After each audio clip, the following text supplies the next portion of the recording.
सतगुर की साजी ਅਤੇ ਨਿਵਾਜੀ ਸਾਧ ਸੰਗਤ ਜੀ ਆਪਣੀ ਮਨਬਿਰਤੀ ਇਕਾਗਰ ਕਰਨ ਲਈ ਰਸਨਾ ਪਵਿੱਤਰ ਕਰਨ ਲਈ ਸਾਰੇ ਮਾਈ ਭਾਈ ਗੱਜ ਕੇ ਆਖੋ ਧੰਨ ਸ੍ਰੀ ਸਤਿਗੁਰੂ ਜਗਜੀਤ ਸਿੰਘ ਜੀ। ਫਿਰ ਸਾਰੇ ਗੱਜ ਕੇ ਆਖੋ ਧੰਨ ਸ੍ਰੀ ਸਤਿਗੁਰੂ ਉਦੈ ਸਿੰਘ ਜੀ। ਸਾਧ ਸੰਗਤ ਜੀ, ਜਿਸ ਤਰ੍ਹਾਂ ਆਪ ਸਾਰੇ ਜਾਣਦੇ ਹੋ ਕਿ ਸਾਧ ਸੰਗਤ ਸ੍ਰੀ ਸਤਿਗੁਰੂ ਜਗਜੀਤ ਸਿੰਘ ਜੀ ਦਾ 100ਵਾਂ ਪ੍ਰਕਾਸ਼ ਦਿਵਸ ਮਨਾ ਰਹੀ ਹੈ। ਬੜੀ ਧੂਮਧਾਮ ਦੇ ਨਾਲ ਬੜੇ ਵੱਡੇ ਪ੍ਰੋਗਰਾਮ ਹੋ ਰਹੇ ਹਨ ਤੇ ਬਹੁਤ ਹੀ ਸਤਿਗੁਰੂ ਜੀ ਦੇ ਗੁਣ ਗਾ ਰਹੇ ਹਨ ਤੇ ਮੈਂ ਵੀ ਕੁਝ ਸ਼ਰਧਾ ਦੇ ਫੁੱਲ ਸ੍ਰੀ ਸਤਿਗੁਰੂ ਜੀ ਦੇ ਚਰਨਾਂ ਦੇ ਵਿੱਚ ਭੇਟਾ ਕਰਨ ਵਾਸਤੇ ਆਪ ਸਾਧ ਸੰਗਤ ਦੇ ਸਾਹਮਣੇ ਹਾਜ਼ਰ ਹੋਇਆ ਹਾਂ।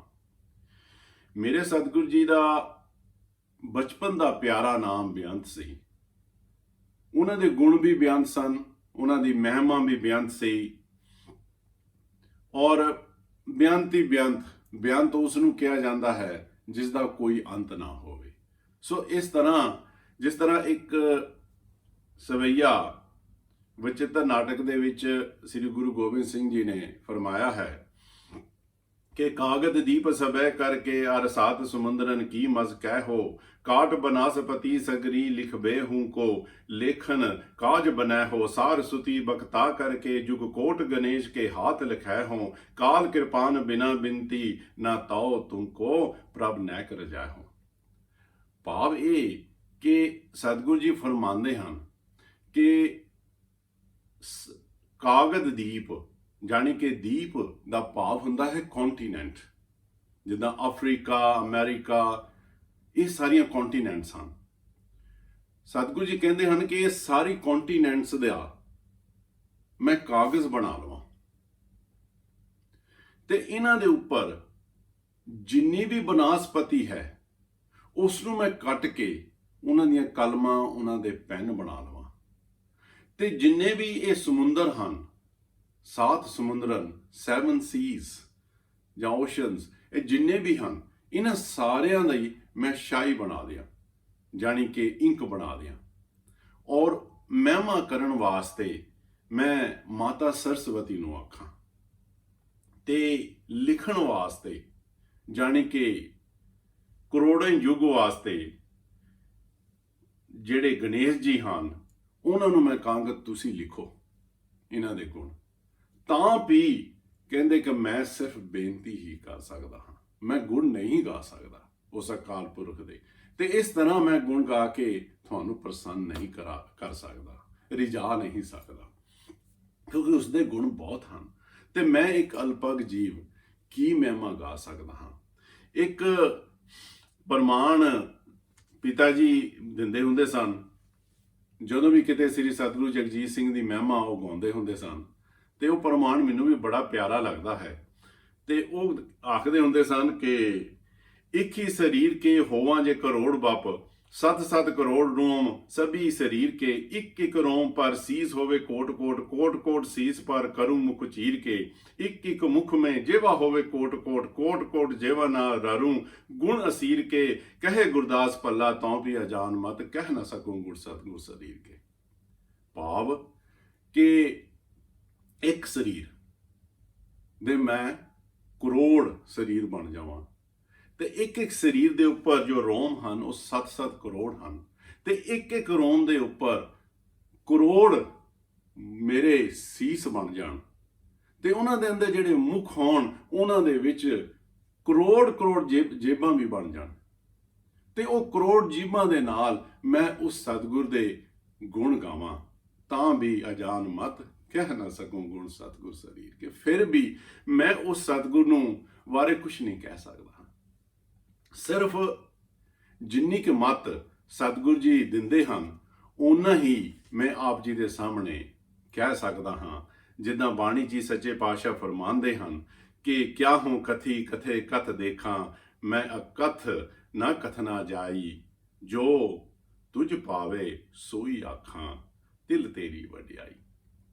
ਜੋ ਉਹ ਪਾਉਂਦੇ ਹਨ, ਜੋ ਉਹ ਕਿਰਪਾ ਕਰਦੇ ਹਨ, ਅਸੀਂ ਉਹੀ ਕਹਿ ਸਕਦੇ ਹਾਂ ਕਿਉਂਕਿ ਉਸ ਦਾ ਅੰਤ ਪਾਉਣਾ ਸਾਡੇ ਬਸ ਦਾ ਰੋਗ ਨਹੀਂ ਹੈ। ਸਤਿਗੁਰੂ ਜਗਜੀਤ ਸਿੰਘ ਜੀ ਦਾ ਪ੍ਰਕਾਸ਼ 8 ਮੱਘਰ 1977 ਕੱਤਕ ਸੁਦੀ 12 ਨਵੰਬਰ 1920 ਨੂੰ ਹੋਇਆ ਮਾਤਾ ਭੁਪਿੰਦਰ ਕੌਰ ਜੀ ਦੇ ਕੁੱਖੋਂ ਸਵੇਰੇ 4 ਵਜੇ।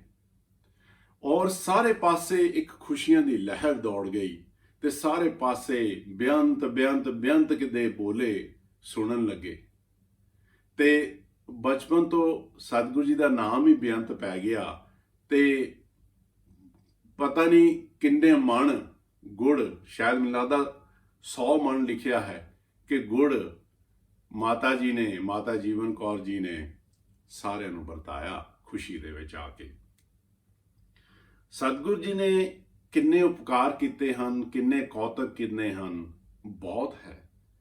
ਲਿਖਾਰੀਆਂ ਨੇ ਬਹੁਤ ਕੁਝ ਲਿਖਿਆ ਹੈ, ਜਿੱਦਾਂ ਸਾਡੇ ਸੰਤ ਪ੍ਰੀਤਮ ਸਿੰਘ ਜੀ ਕਵੀ, ਸੁਰਿੰਦਰ ਕੌਰ ਜੀ ਖਰਲ, ਇਹਨਾਂ ਨੇ ਬਹੁਤ ਕੁਝ ਲਿਖਿਆ ਹੈ। ਹੋਰ ਵੀ ਬਹੁਤ ਸਾਰੇ ਲਿਖਾਰੀਆਂ ਨੇ ਲਿਖਿਆ, ਅੰਤ ਨਹੀਂ ਹੈ।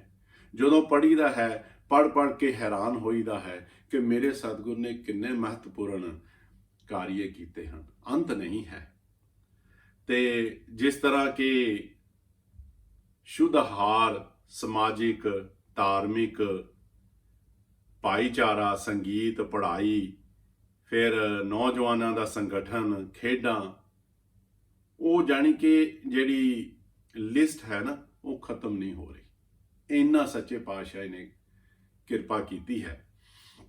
ਸ੍ਰੀ ਗੁਰੂ ਗੋਬਿੰਦ ਸਿੰਘ ਜੀ ਨੇ ਇੱਕ ਸ਼ਬਦ ਉਚਾਰਿਆ ਹੈ, ਉਹ ਇਸ ਤਰ੍ਹਾਂ ਹੀ ਮੇਰੇ ਮਨ ਨੂੰ ਲੱਗਦਾ ਹੈ ਕਿ ਇਹ ਸਤਿਗੁਰੂ ਜਗਜੀਤ ਸਿੰਘ ਜੀ ਵਾਸਤੇ ਹੀ ਉਹਨਾਂ ਨੇ ਲਿਖਿਆ ਹੈ ਕਿ ਦੀਨਨ ਕੀ ਪ੍ਰਤਪਾਲ ਕਰੇ, ਨਿਤ ਸੰਤ ਉਬਾਰ ਗਨੀ ਮਨ ਗਾਰੇ, ਪਛ ਪਸ਼ੂ ਨਗ ਨਾਗ ਨਿਰਾਦਪ, ਸਰਬ समय सब को प्रतपारे। पोखत है जल में थल में पल में कल के, नहीं कर्म विचारे, दीन दयाल दया निध दोखन, देखत है पर देत ना हारे। कि ਜਿਹੜਾ ਅਕਾਲ ਪੁਰਖ ਹੈ, ਸਤਿਗੁਰ ਹੈ, ਉਹ ਹਮੇਸ਼ਾ ਹੀ ਸੰਤਾਂ ਦੀ ਰੱਖਿਆ ਕਰਦਾ ਹੈ, ਦੀਨ ਦੀ ਰੱਖਿਆ ਕਰਦਾ ਹੈ। ਕਿਉਂਕਿ ਮੇਰੇ ਸਤਿਗੁਰੂ ਜੀ ਦੀਨਾਂ ਨਾਥ ਸਨ, ਗਰੀਬ ਨਿਵਾਸ ਸਨ। ਜਿਹੜੇ ਗਰੀਬ ਸਨ ਉਹਨਾਂ ਦੀ ਉਹ ਮਦਦ ਕਰਦੇ ਸਨ। ਤੇ ਜਿਸ ਤਰ੍ਹਾਂ ਆਪ ਸਾਰੇ ਹਿਸਟਰੀ ਜਾਣਦੇ ਹੋ ਕਿ ਜਿਸ ਸਮੇਂ ਹਿੰਦੁਸਤਾਨ ਅਤੇ ਪਾਕਿਸਤਾਨ ਦੀ ਇਹ ਪਾਰਟੀਸ਼ਨ ਹੋਈ, ਉਸ ਸਮੇਂ ਉੱਥੋਂ ਕਾਫੀ ਲੋਕ ਜਿਹੜੇ ਇੱਧਰ ਹਿੰਦੁਸਤਾਨ ਵੱਲ ਆਏ, ਉੱਜੜ ਕੇ ਆਏ, ਜਾਣੀ ਕਿ ਸਾਰਾ ਕੁਝ ਆਪਣਾ ਗਵਾ ਕੇ ਆਏ, ਭੁੱਖੇ ਨੰਗੇ ਆਏ। ਸਤਿਗੁਰੂ ਜਗਜੀਤ ਸਿੰਘ ਜੀ ਦੇ ਜੁਮੇ ਇਹ ਲਾਇਆ ਗਿਆ ਸੀ ਕਿ ਉਹ ਉਹਨਾਂ ਨੂੰ ਵਸਤਰ ਦੇਣੇ ਹਨ, ਉਹਨਾਂ ਦੀ ਰਿਹਾਇਸ਼ ਦਾ ਕਰਨਾ ਹੈ, ਖਾਣ ਪੀਣ ਦਾ ਕਰਨਾ ਹੈ, ਦਵਾਈਆਂ ਦਾ ਕਰਨਾ ਹੈ। ਇਸ ਤਰ੍ਹਾਂ ਸੱਚੇ ਪਾਤਸ਼ਾਹ ਦੇ ਸਿਰ ਤੇ ਇਹ ਸਾਰੇ ਕੰਮ ਸਨ। ਸੱਚੇ ਪਾਤਸ਼ਾਹ ਉਹਨਾਂ ਦੀ ਇੱਦਾਂ ਮਦਦ ਕਰ ਰਹੇ ਸਨ ਤੇ ਨਾਲ ਨਾਲ ਉਹਨਾਂ ਦੇ ਮਾਤਾ ਜੀਵਨ ਕੌਰ ਜੀ ਕਿਰਪਾ ਕਰ ਰਹੇ ਸਨ। ਹਜ਼ਾਰਾਂ ਹੀ ਲੋਕਾਂ ਨੂੰ ਹਰ ਰੋਜ਼ ਲੰਗਰ ਉਹ ਛਕਾਉਂਦੇ ਸਨ, ਉਹਨਾਂ ਨੂੰ ਵਸਤਰ ਦੇਣੇ ਤੇ ਹਰ ਤਰ੍ਹਾਂ ਦੀ ਉਹਨਾਂ ਦੀ ਦੇਖਭਾਲ ਕਰਨੀ। ਔਰ ਇੱਕ ਜਿਹੜਾ ਉਹਨਾਂ ਨੇ ਇੱਕ ਬਹੁਤ ਹੀ ਮਹੱਤਵਪੂਰਨ ਕੰਮ ਕੀਤਾ, ਜਿਹੜਾ ਮੈਂ ਕਹਿ ਸਕਦਾ ਕਿ ਮੇਰੇ ਨਾਲ ਉਸ ਦਾ ਬਹੁਤ ਹੀ ਕਰੀਬੀ ਸੰਬੰਧ ਹੈ, ਉਹ ਹੈ ਕਿ ਸੱਚੇ ਪਾਤਸ਼ਾਹ ਨੇ ਸ੍ਰੀ ਭੈਣੀ ਸਾਹਿਬ ਬਿਰਧ ਆਸ਼ਰਮ ਬਣਾਇਆ। ਬਿਰਧ ਆਸ਼ਰਮ ਮੈਂ ਤਾਂ ਇਹ ਕਹਿਣਾ ਹੈ ਕਿ ਮੇਰੇ ਨਾਲ ਇਸ ਦਾ ਕਰੀਬੀ ਸੰਬੰਧ ਇਸ ਵਾਸਤੇ ਹੈ ਕਿ ਅਸੀਂ ਜਦੋਂ ਹਿੰਦੁਸਤਾਨ ਛੱਡ ਕੇ ਸ੍ਰੀ ਸਤਿਗੁਰੂ ਜਗਜੀਤ ਸਿੰਘ ਦੇ ਹੁਕਮ ਨਾਲ ਅਸੀਂ ਨੈਰੋਬੀ ਆ ਗਏ ਤੇ ਸਾਡੇ ਬਾਪੂ ਜੀ ਉਹ ਸਾਡੇ ਨਾਲ ਰਹਿੰਦੇ ਹੁੰਦੇ ਸਨ, ਸੰਤ ਪ੍ਰੇਮ ਸਿੰਘ ਜੀ। ਸਤਿਗੁਰੂ ਪ੍ਰਤਾਪ ਸਿੰਘ ਜੀ ਦੇ ਵੇਲੇ ਦੇ ਉਹ ਸਿੱਖ ਸਨ ਅਤੇ ਉਹਨਾਂ ਨੇ ਨਾਮ ਸਤਿਗੁਰੂ ਹਰੀ ਸਿੰਘ ਜੀ ਦੇ ਵੇਲੇ ਦੇ ਸਿੱਖਾਂ ਪਾਸੋਂ ਲਿੱਤਾ ਹੋਇਆ ਸੀ ਅਤੇ ਉਹ ਇੰਨਾ ਪਹੁੰਚੇ ਹੋਏ ਸਾਧੂ ਸਨ ਤੇ ਉਹ ਆਪ ਦੱਸਦੇ ਹੁੰਦੇ ਸਨ ਕਿ ਉਹਨਾਂ ਨੂੰ ਨਾਮ ਜਿਹੜੇ ਵੀ ਸਾਧੂ ਪਾਸੋਂ ਲਿੱਤਾ, ਸੰਤਾਂ ਪਾਸੋਂ ਲਿੱਤਾ, ਉਹਨਾਂ ਨੇ ਜਦੋਂ ਨਾਮ ਦੱਸਿਆ ਬਾਪੂ ਜੀ ਨੂੰ ਤਾਂ ਬਾਪੂ ਜੀ ਨੇ ਅੱਗੇ ਇਹ ਸਵਾਲ ਕੀਤਾ ਸੀ ਕਿ ਇਹਦੀ ਕੋਈ ਮਰਿਆਦਾ, ਤੇ ਉਹਨਾਂ ਨੇ ਇਹ ਆਖਿਆ ਸੰਤਾਂ ਨੇ ਕਿ ਜਾ ਤੈਨੂੰ ਸਾਰਾ ਕੁਝ ਦੱਸ ਦਿੱਤਾ, ਤੂੰ ਜਾ ਕੇ ਮਿਹਨਤ ਕਰ ਇਹਦੀ। ਤੇ ਬਾਪੂ ਜੀ ਦੱਸਦੇ ਕਿ ਘਰ ਆਉਂਦਿਆਂ ਤੱਕ ਉਹਨਾਂ ਦੇ ਜਿਹੜਾ ਮਨ ਸੀ ਉਹ ਆਪਣੇ ਆਪ ਹੀ ਸਾਰਾ ਕੁਝ ਤਬਦੀਲ ਹੋ ਗਿਆ ਕਿ ਹੁਣ ਜਾ ਕੇ ਸੋਧ ਰੱਖਣੀ ਆ, ਮੈਂ ਬਾਹਲਾ ਨਹੀਂ ਖਾਣਾ, ਸੋਧ ਦਾ ਜਲ ਛਕਣਾ ਆ, ਸਵੇਰੇ ਉੱਠਣਾ ਆ, ਨਾਮ ਸਿਮਰਨ ਕਰਨਾ, ਜਾਣੀ ਕਿ ਸਾਰਾ ਕੁਝ ਉਸ ਦੇ ਨਾਲ ਆ ਗਿਆ। ਤੋਂ ਬਹੁਤ ਜ਼ਿਆਦਾ ਭਜਨੀਕ ਸਨ ਤੇ ਅਸੀਂ ਜਦੋਂ ਇੱਧਰ ਆ ਗਏ ਤਾਂ ਉਹ ਫਿਰ ਇਕੱਲੇ ਰਹਿ ਗਏ, ਕਿ ਉਹ ਪਿਤਾ ਜੀ ਪਾਸ ਜ਼ਿਆਦਾ ਪਿਆਰ ਕਰਦੇ ਸੀ, ਬਾਕੀ ਸਾਡੇ ਤਾਇਆ ਜੀ ਪਾਸ ਨਹੀਂ ਬਹੁਤਾ ਰਹਿੰਦੇ ਹੁੰਦੇ ਸੀ, ਤੇ ਉਹ ਆ ਕੇ ਤਾਂ ਇਕੱਲੇ ਰਹਿ ਗਏ। ਉਸ ਚੀਜ਼ ਦਾ ਬੜਾ ਮਨ ਨੂੰ ਦੁੱਖ ਸਾਨੂੰ ਵੀ ਲੱਗਾ। ਤੇ ਉਹ ਸਤਿਗੁਰੂ ਜਗਜੀਤ ਸਿੰਘ ਜੀ ਨੇ ਕਿਰਪਾ ਇਸ ਤਰ੍ਹਾਂ ਦੀ ਕੀਤੀ ਕਿ ਉਹਨਾਂ ਨੂੰ ਭੈਣੀ ਸਾਹਿਬ ਲੈ ਗਏ। ਤੇ ਉੱਥੇ ਮਾਤਾ ਚੰਦ ਕੌਰ ਜੀ ਨੇ ਬੜੀ ਕਿਰਪਾ ਕੀਤੀ, ਬੜੀ ਉਹਨਾਂ ਦੀ ਸੇਵਾ ਕੀਤੀ। ਤੇ ਇਧਰੋਂ ਫਿਰ ਸਾਡੇ ਜਦੋਂ ਪਰਿਵਾਰ ਵਾਲਿਆਂ ਨੂੰ ਪਤਾ ਲੱਗਾ, ਉਹ ਫਿਰ ਗਏ, ਜਾ ਕੇ ਸਤਿਗੁਰਾਂ ਨੂੰ ਅਰਜ਼ੀ ਕੀਤੀ ਕਿ ਅਸੀਂ ਲਿਜਾਣਾ ਚਾਹੁੰਦੇ ਇਹਨਾਂ ਨੂੰ, ਅਸੀਂ ਜਾ ਕੇ ਸੇਵਾ ਕਰਦੇ ਹਾਂ। ਤੇ ਉੱਥੇ ਮਾਤਾ ਚੰਦ ਕੌਰ ਜੀ ਨੇ ਕਿਹਾ ਸੀ ਕਿ ਇਦਾਂ ਦੇ ਸਾਧਾਂ ਦੀ ਜਿਹੜੀ ਸੇਵਾ ਕਰਨੀ ਇਹ ਨਸੀਬਾਂ ਨਾਲ ਮਿਲਦੀ ਹੈ, ਕਿਉਂਕਿ ਇਦਾਂ ਦੇ ਸਾਧ ਹਰ ਰੋਜ਼ ਨਹੀਂ ਮਿਲਦੇ ਸੇਵਾ ਕਰਨ ਨੂੰ।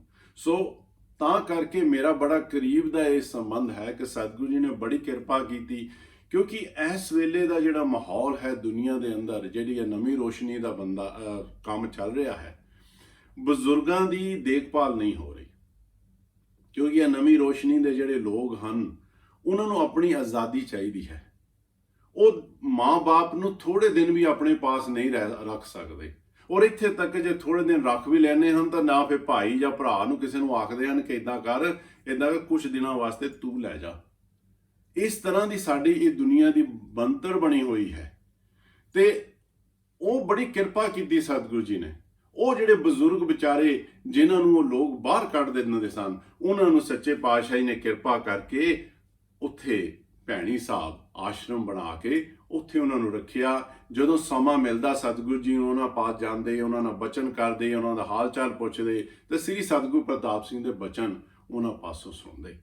ਸੋ ਇਹ ਸਤਿਗੁਰੂ ਜੀ ਨੇ ਬੜੀ ਇੱਕ ਵੱਡੀ ਹੀ ਕਿਰਪਾ ਕੀਤੀ ਕਿ ਜਿੱਦਾਂ ਅਗਲੀ ਫਿਰ ਤੁਕ 'ਚ ਫਰਮਾਉਂਦੇ ਹਨ ਕਿ ਪਛ ਪਸ਼ੂ ਨਗ ਨਾਗ ਨਿਰਾਦਵ ਸਰਬ ਸਮੇਂ ਸਭ ਕੋ ਪ੍ਰਿਤਪਾ। ਜਿਹੜਾ ਸਤਿਗੁਰ ਅਕਾਲ ਪੁਰਖ ਹੈ, ਉਹ ਸਿਰਫ ਇਨਸਾਨਾਂ ਦਾ ਪਾਲਣ ਨਹੀਂ ਕਰਦਾ, ਉਹਨਾਂ ਦੀ ਰੱਖਿਆ ਨਹੀਂ ਕਰਦਾ। ਉਹ ਪਛ ਪਸ਼ੂ ਜਾਣੀ ਕਿ ਜਿਹੜੇ ਪਸ਼ੂ ਹਨ, ਨਾਗ ਹਨ, ਸੱਪ ਹਨ, ਉਹਨਾਂ ਸਾਰਿਆਂ ਦੀ ਉਸ ਤਰ੍ਹਾਂ ਰੱਖਿਆ ਕਰਦਾ ਹੈ ਸਰਬ ਸਮੇਂ। ਔਰ ਇਦਾਂ ਨਹੀਂ ਕਿ ਅੱਜ ਕਰ ਲਈ ਜਾਂ ਕੱਲ ਕਰ ਲਈ, ਨਹੀਂ, ਸਰਬ ਸਮੇਂ ਹਮੇਸ਼ਾ ਹੀ ਉਹਨਾਂ ਦੀ ਉਹ ਰੱਖਿਆ ਕਰਦਾ ਹੈ। ਇੱਕ ਵਾਰੀ ਦਾ ਵਰਤਾਂਤ ਹੈ, ਸ੍ਰੀ ਸਤਿਗੁਰੂ ਜੀ ਦਾ ਪਿਤਾ ਜੀ ਦੱਸਦੇ ਹੁੰਦੇ ਸਨ ਕਿ ਸਤਿਗੁਰੂ ਜਗਜੀਤ ਸਿੰਘ ਜੀ ਦੇ ਨਾਲ ਪਿਤਾ ਜੀ ਇੱਕ ਵਾਰ ਮਨੀਕਰਨ ਗਏ, ਤੇ ਉੱਥੇ ਜਦੋਂ ਨੇੜੇ ਜਾਂਦੇ ਹਨ, ਜਿਸ ਤਰ੍ਹਾਂ ਮੈਨੂੰ ਪਤਾ ਲੱਗਾ ਕਿ ਉੱਥੇ ਜਾ ਕੇ ਨੇੜੇ ਗੱਡੀ ਖੜੀ ਕਰਕੇ ਫਿਰ ਤੁਰ ਕੇ ਜਾਣਾ ਪੈਂਦਾ ਹੈ ਥੋੜਾ ਚਿਰ। ਤੇ ਉਦਾਂ ਹੀ ਸਾਰਾ ਪ੍ਰੋਗਰਾਮ ਬਣਿਆ, ਜਾ ਕੇ ਉੱਥੇ ਗੱਡੀ ਖੜੀ ਕਰ ਦਿੱਤੀ ਗਈ ਤੇ ਸੱਚੇ ਪਾਤਸ਼ਾਹ ਜੀ ਕਿਰਪਾ ਕੀਤੀ, ਬਾਹਰ ਉਹ ਪੈਦਲ ਤੁਰ ਕੇ ਜਾਣ ਲੱਗੇ ਤਾਂ ਨਾਲ ਹੀ ਪਿਤਾ ਜੀ ਤੁਰ ਪਏ ਉਹਨਾਂ ਦੇ ਨਾਲ ਪਿੱਛੇ। ਤੇ ਥੋੜੀ ਦੂਰੀ ਗਏ ਸਨ ਤਾਂ ਇੱਕ ਸੱਪ ਦਾ ਬੱਚਾ ਛੋਟਾ ਜਿਹਾ ਸਪੋਲੀਆ, ਉਹ ਕਿਤੇ ਖੁੱਡ ਚੋਂ ਨਿਕਲ ਕੇ ਮੋਹਰੇ ਸੱਚੇ ਪਾਤਸ਼ਾਹ ਦੇ ਆ ਗਿਆ। ਕੀ ਪਤਾ ਉਹਦੇ ਕਿਸਮਤ 'ਚ ਲਿਖਿਆ ਸੀ ਕਿ ਮੈਨੂੰ ਦਰਸ਼ਨ ਇਹਨਾਂ ਦੇ ਹੋਣੇ ਹਨ, ਪੁਰਾਣਾ ਕੋਈ ਹੋਏਗਾ, ਕਰਮ ਕੱਟਣ ਲੱਗੇ ਹਨ।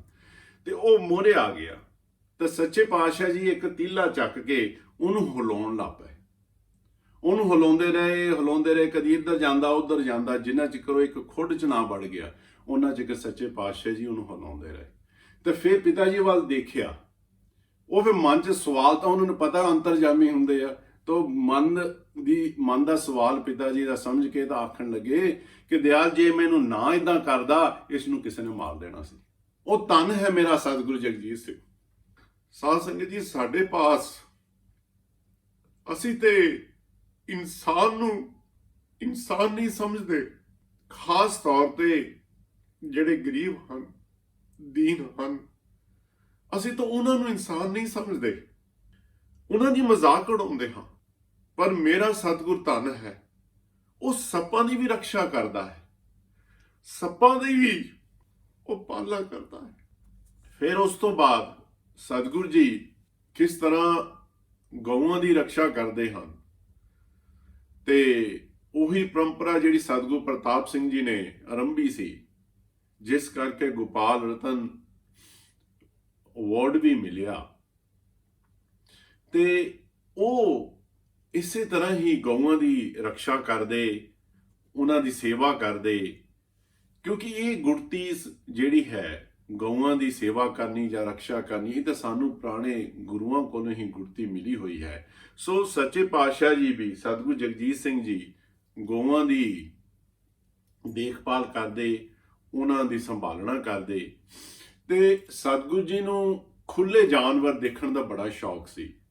ਜਦੋਂ ਖੁੱਲੇ ਜਾਨਵਰ ਕਿਤੇ ਦੇਖਣੇ, ਆਜ਼ਾਦ ਤੁਰੇ ਫਿਰਦੇ, ਉਹਨਾਂ ਨੂੰ ਬੜਾ ਅੱਛਾ ਲੱਗਦਾ ਸੀ, ਖੁਸ਼ੀ ਹੁੰਦੀ ਸੀ।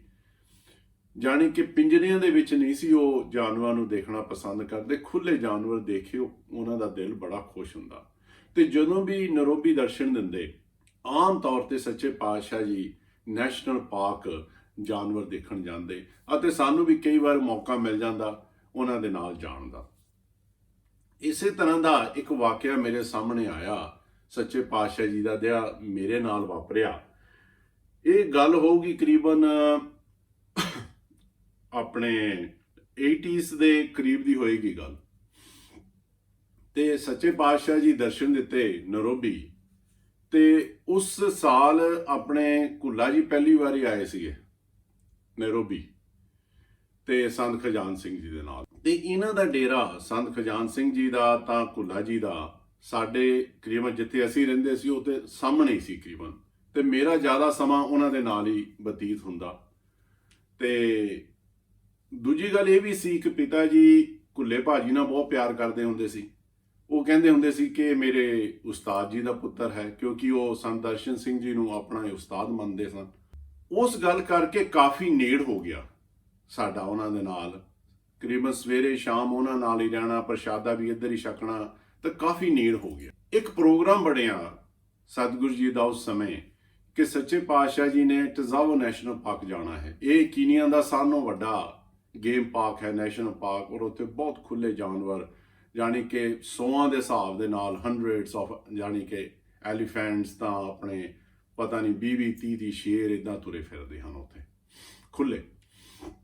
ਤੇ ਸੱਚੇ ਪਾਤਸ਼ਾਹ ਦਾ ਪ੍ਰੋਗਰਾਮ ਬਣਿਆ ਕਿ ਉੱਥੇ ਜਾਣਾ, ਤਾਂ ਰਾਤ ਉੱਥੇ ਰਹਿ ਕੇ ਉੱਥੇ ਰਿਜ਼ਰਵ ਲੌਜ ਦੇ ਵਿੱਚ, ਤੇ ਫਿਰ ਉਸ ਤੋਂ ਬਾਅਦ ਮੰਬਾਸੇ ਜਾਣਾ ਹੈ, ਤਾਂ ਮੰਬਾਸੇ ਇੱਕ ਰਾਤ ਰਹਿ ਕੇ ਤਾਂ ਵਾਪਸ ਨਰੋਬੀ ਆਉਣਾ ਹੈ। ਤੇ ਜਿਹੜੇ ਪ੍ਰਬੰਧਕ ਸਨ ਉਹਨਾਂ ਨੇ, ਜਿਨ੍ਹਾਂ ਦੇ ਨਾਮ ਨੂੰ ਲਿਖੜੇ ਸਨ, ਜਿਨ੍ਹਾਂ ਦੇ ਪਾਸ ਗੱਡੀਆਂ ਸਨ, ਜਿਨ੍ਹਾਂ ਪਾਸ ਸਹੂਲਤਾਂ ਸਨ, ਉਹ ਪ੍ਰੋਗਰਾਮ ਬਣ ਗਿਆ।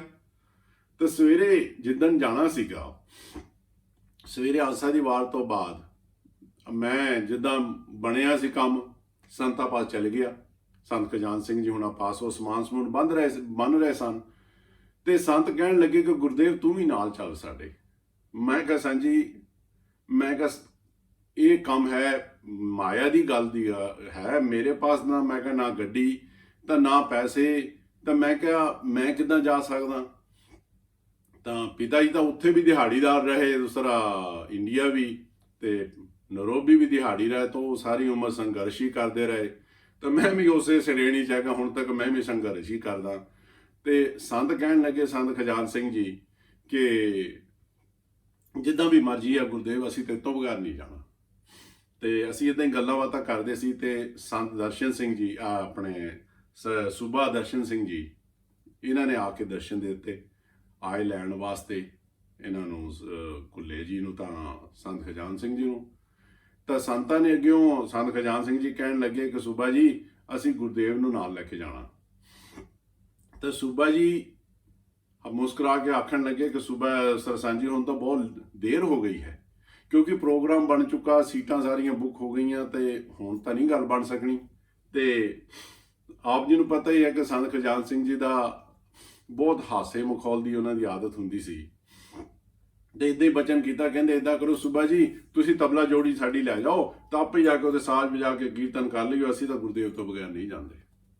ਤਾਂ ਸੂਬਾ ਜੀ ਹੱਸ ਪਏ। ਸੂਬਾ ਜੀ ਆਖਣ ਲੱਗੇ ਕਿ ਸਾਂਝੀ ਚਲੋ ਆਪਾਂ ਡੇਰੇ ਚੱਲਦੇ ਹਾਂ, ਸਤਿਗੁਰੂ ਜੀ ਪਾਸ ਅਰਜ਼ ਕਰਦੇ ਹਾਂ। ਤੇ ਸੋ ਅਸੀਂ ਗੱਲਬਾਤ ਇੱਥੇ ਕਰਕੇ, ਤੇ ਮੈਨੂੰ ਸੂਬਾ ਜੀ ਨੇ ਕਿਹਾ ਕਿ ਵੀ ਆਪਣਾ ਸਮਾਨ ਤੂੰ ਲੈ ਲਾ ਨਾਲ ਹੀ। ਤੇ ਮੈਂ ਥੋੜੇ ਜਿਹੜੇ 2-4 ਕੱਪੜੇ ਸੀਗੇ, ਕੁੜਤੇ ਪਜਾਮੇ ਪਾ ਕੇ ਬੈਗ 'ਚ ਮੈਂ ਵੀ ਤੁਰ ਪਿਆ ਨਾਲ। ਤੇ ਜਦੋਂ ਡੇਰੇ ਪਹੁੰਚੇ, ਤੇ ਜਿਹੜੇ ਮੇਰੇ ਸਤਿਗੁਰੂ ਜੀ, ਜਿਹਨੂੰ ਕਹਿੰਦੇ ਹੁੰਦੇ ਹੈ ਕਿ ਕੱਟ ਕੇ ਪਟ ਕੀ ਜਾਣੇ, ਉਹ ਸਾਹਮਣੇ ਮਿਲ ਪਏ ਕਰੀਬਨ ਬੂਹੇ ਦੇ ਵਿੱਚ। ਤੇ ਜਾ ਕੇ ਸੂਬਾ ਜੀ ਨੇ ਆਖਿਆ ਕਿ ਸੱਚੇ ਪਾਤਸ਼ਾਹ, ਕਿ ਗੁਰਦੇਵ ਨੇ ਜਾਣਾ। ਮੇਰੇ ਸਤਿਗੁਰੂ ਜੀ ਆਖਣ ਲੱਗੇ, ਹਾਂ ਕਹਿੰਦੇ ਮੈਨੂੰ ਪਤਾ, ਕਹਿੰਦੇ ਕਿ ਗੁਰਦੇਵ ਨੇ ਜਾਣਾ ਆ, ਉਹਦੇ ਵਾਸਤੇ ਜਗ੍ਹਾ ਰੱਖੀ ਹੋਈ ਹੈ, ਤਾਂ ਅਸੀਂ ਇੱਕ ਦੂਸਰੇ ਦੇ ਮੂੰਹ ਵੱਲ ਦੇਖੀਏ। ਤੇ ਆਖਣ ਲੱਗੇ ਕਿ ਉਹ ਜਿਹੜੀ ਗੱਡੀ ਦੇ ਵਿੱਚ ਜਲ ਜਾਣਾ ਹੈ ਨਾ, ਉਹਦੇ ਵਿੱਚ ਕੱਲਾ ਇੱਕੋ ਹੀ ਸਰੀਰ ਹੈ ਗੱਡੀ ਚਲਾਉਣ ਵਾਲਾ, ਉਹਦੇ ਨਾਲ ਇੱਕ ਜਗ੍ਹਾ ਖਾਲੀ ਹੈ, ਉਹਦੇ ਨਾਲ ਗੁਰਦੇਵ। ਸਾਧ ਸੰਗਤ ਜੀ, ਉਦੋਂ ਕੁਛ ਧਿਆਨ ਨਹੀਂ ਆਇਆ ਇਸ ਚੀਜ਼ ਦਾ, ਕਿਉਂਕਿ ਉਦੋਂ ਖੁਸ਼ੀ ਦੇ ਵਿੱਚ ਸੀ।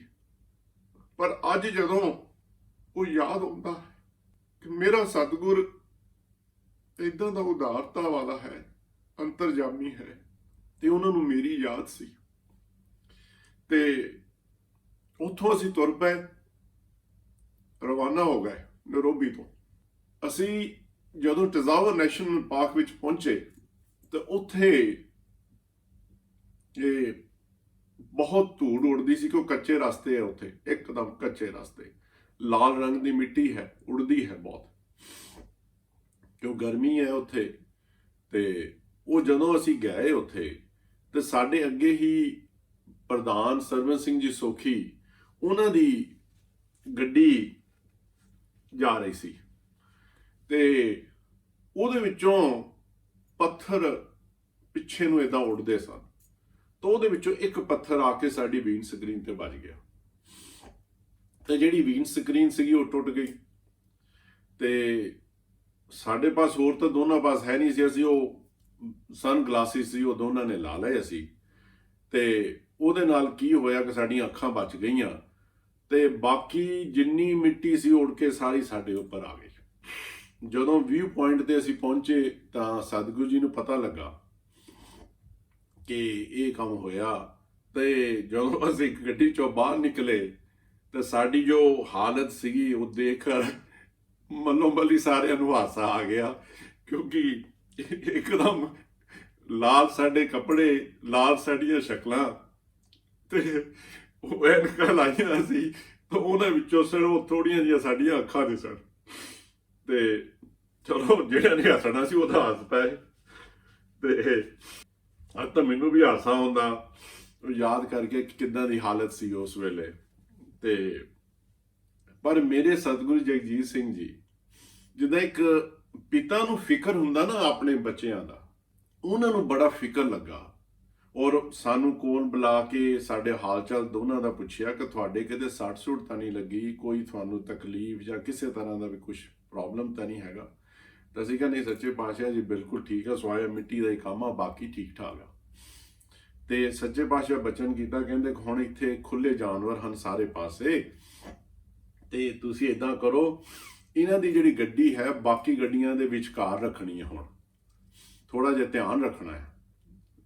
ਚਲੋ ਅਸੀਂ ਇਸ ਤਰੀਕੇ ਦੇ ਨਾਲ ਫਿਰਦੇ ਫਿਰਦੇ ਫਿਰਦੇ ਟਜ਼ਾਵਰ ਨੈਸ਼ਨਲ ਪਾਰਕ ਜਿਹੜੀ ਲੌਜ ਹੈ ਉੱਥੇ ਪਹੁੰਚ ਗਏ। ਤੇ ਉੱਥੇ ਮੈਨੂੰ ਲੱਗਦਾ ਕਿ ਸ਼ਾਇਦ ਸਾਡੇ ਜਿਹੜੇ ਉਹ ਮੇਰੇ ਸਾਥੀ ਸਨ, ਉਹਨਾਂ ਨੇ ਟੈਂਪਰਰੀ ਜਿਹੜੀ ਵੀਨ ਸਕਰੀਨ ਆ ਉਹਦਾ ਬੰਦੋਬਸਤ ਕਰ ਲਿਆ ਸੀ।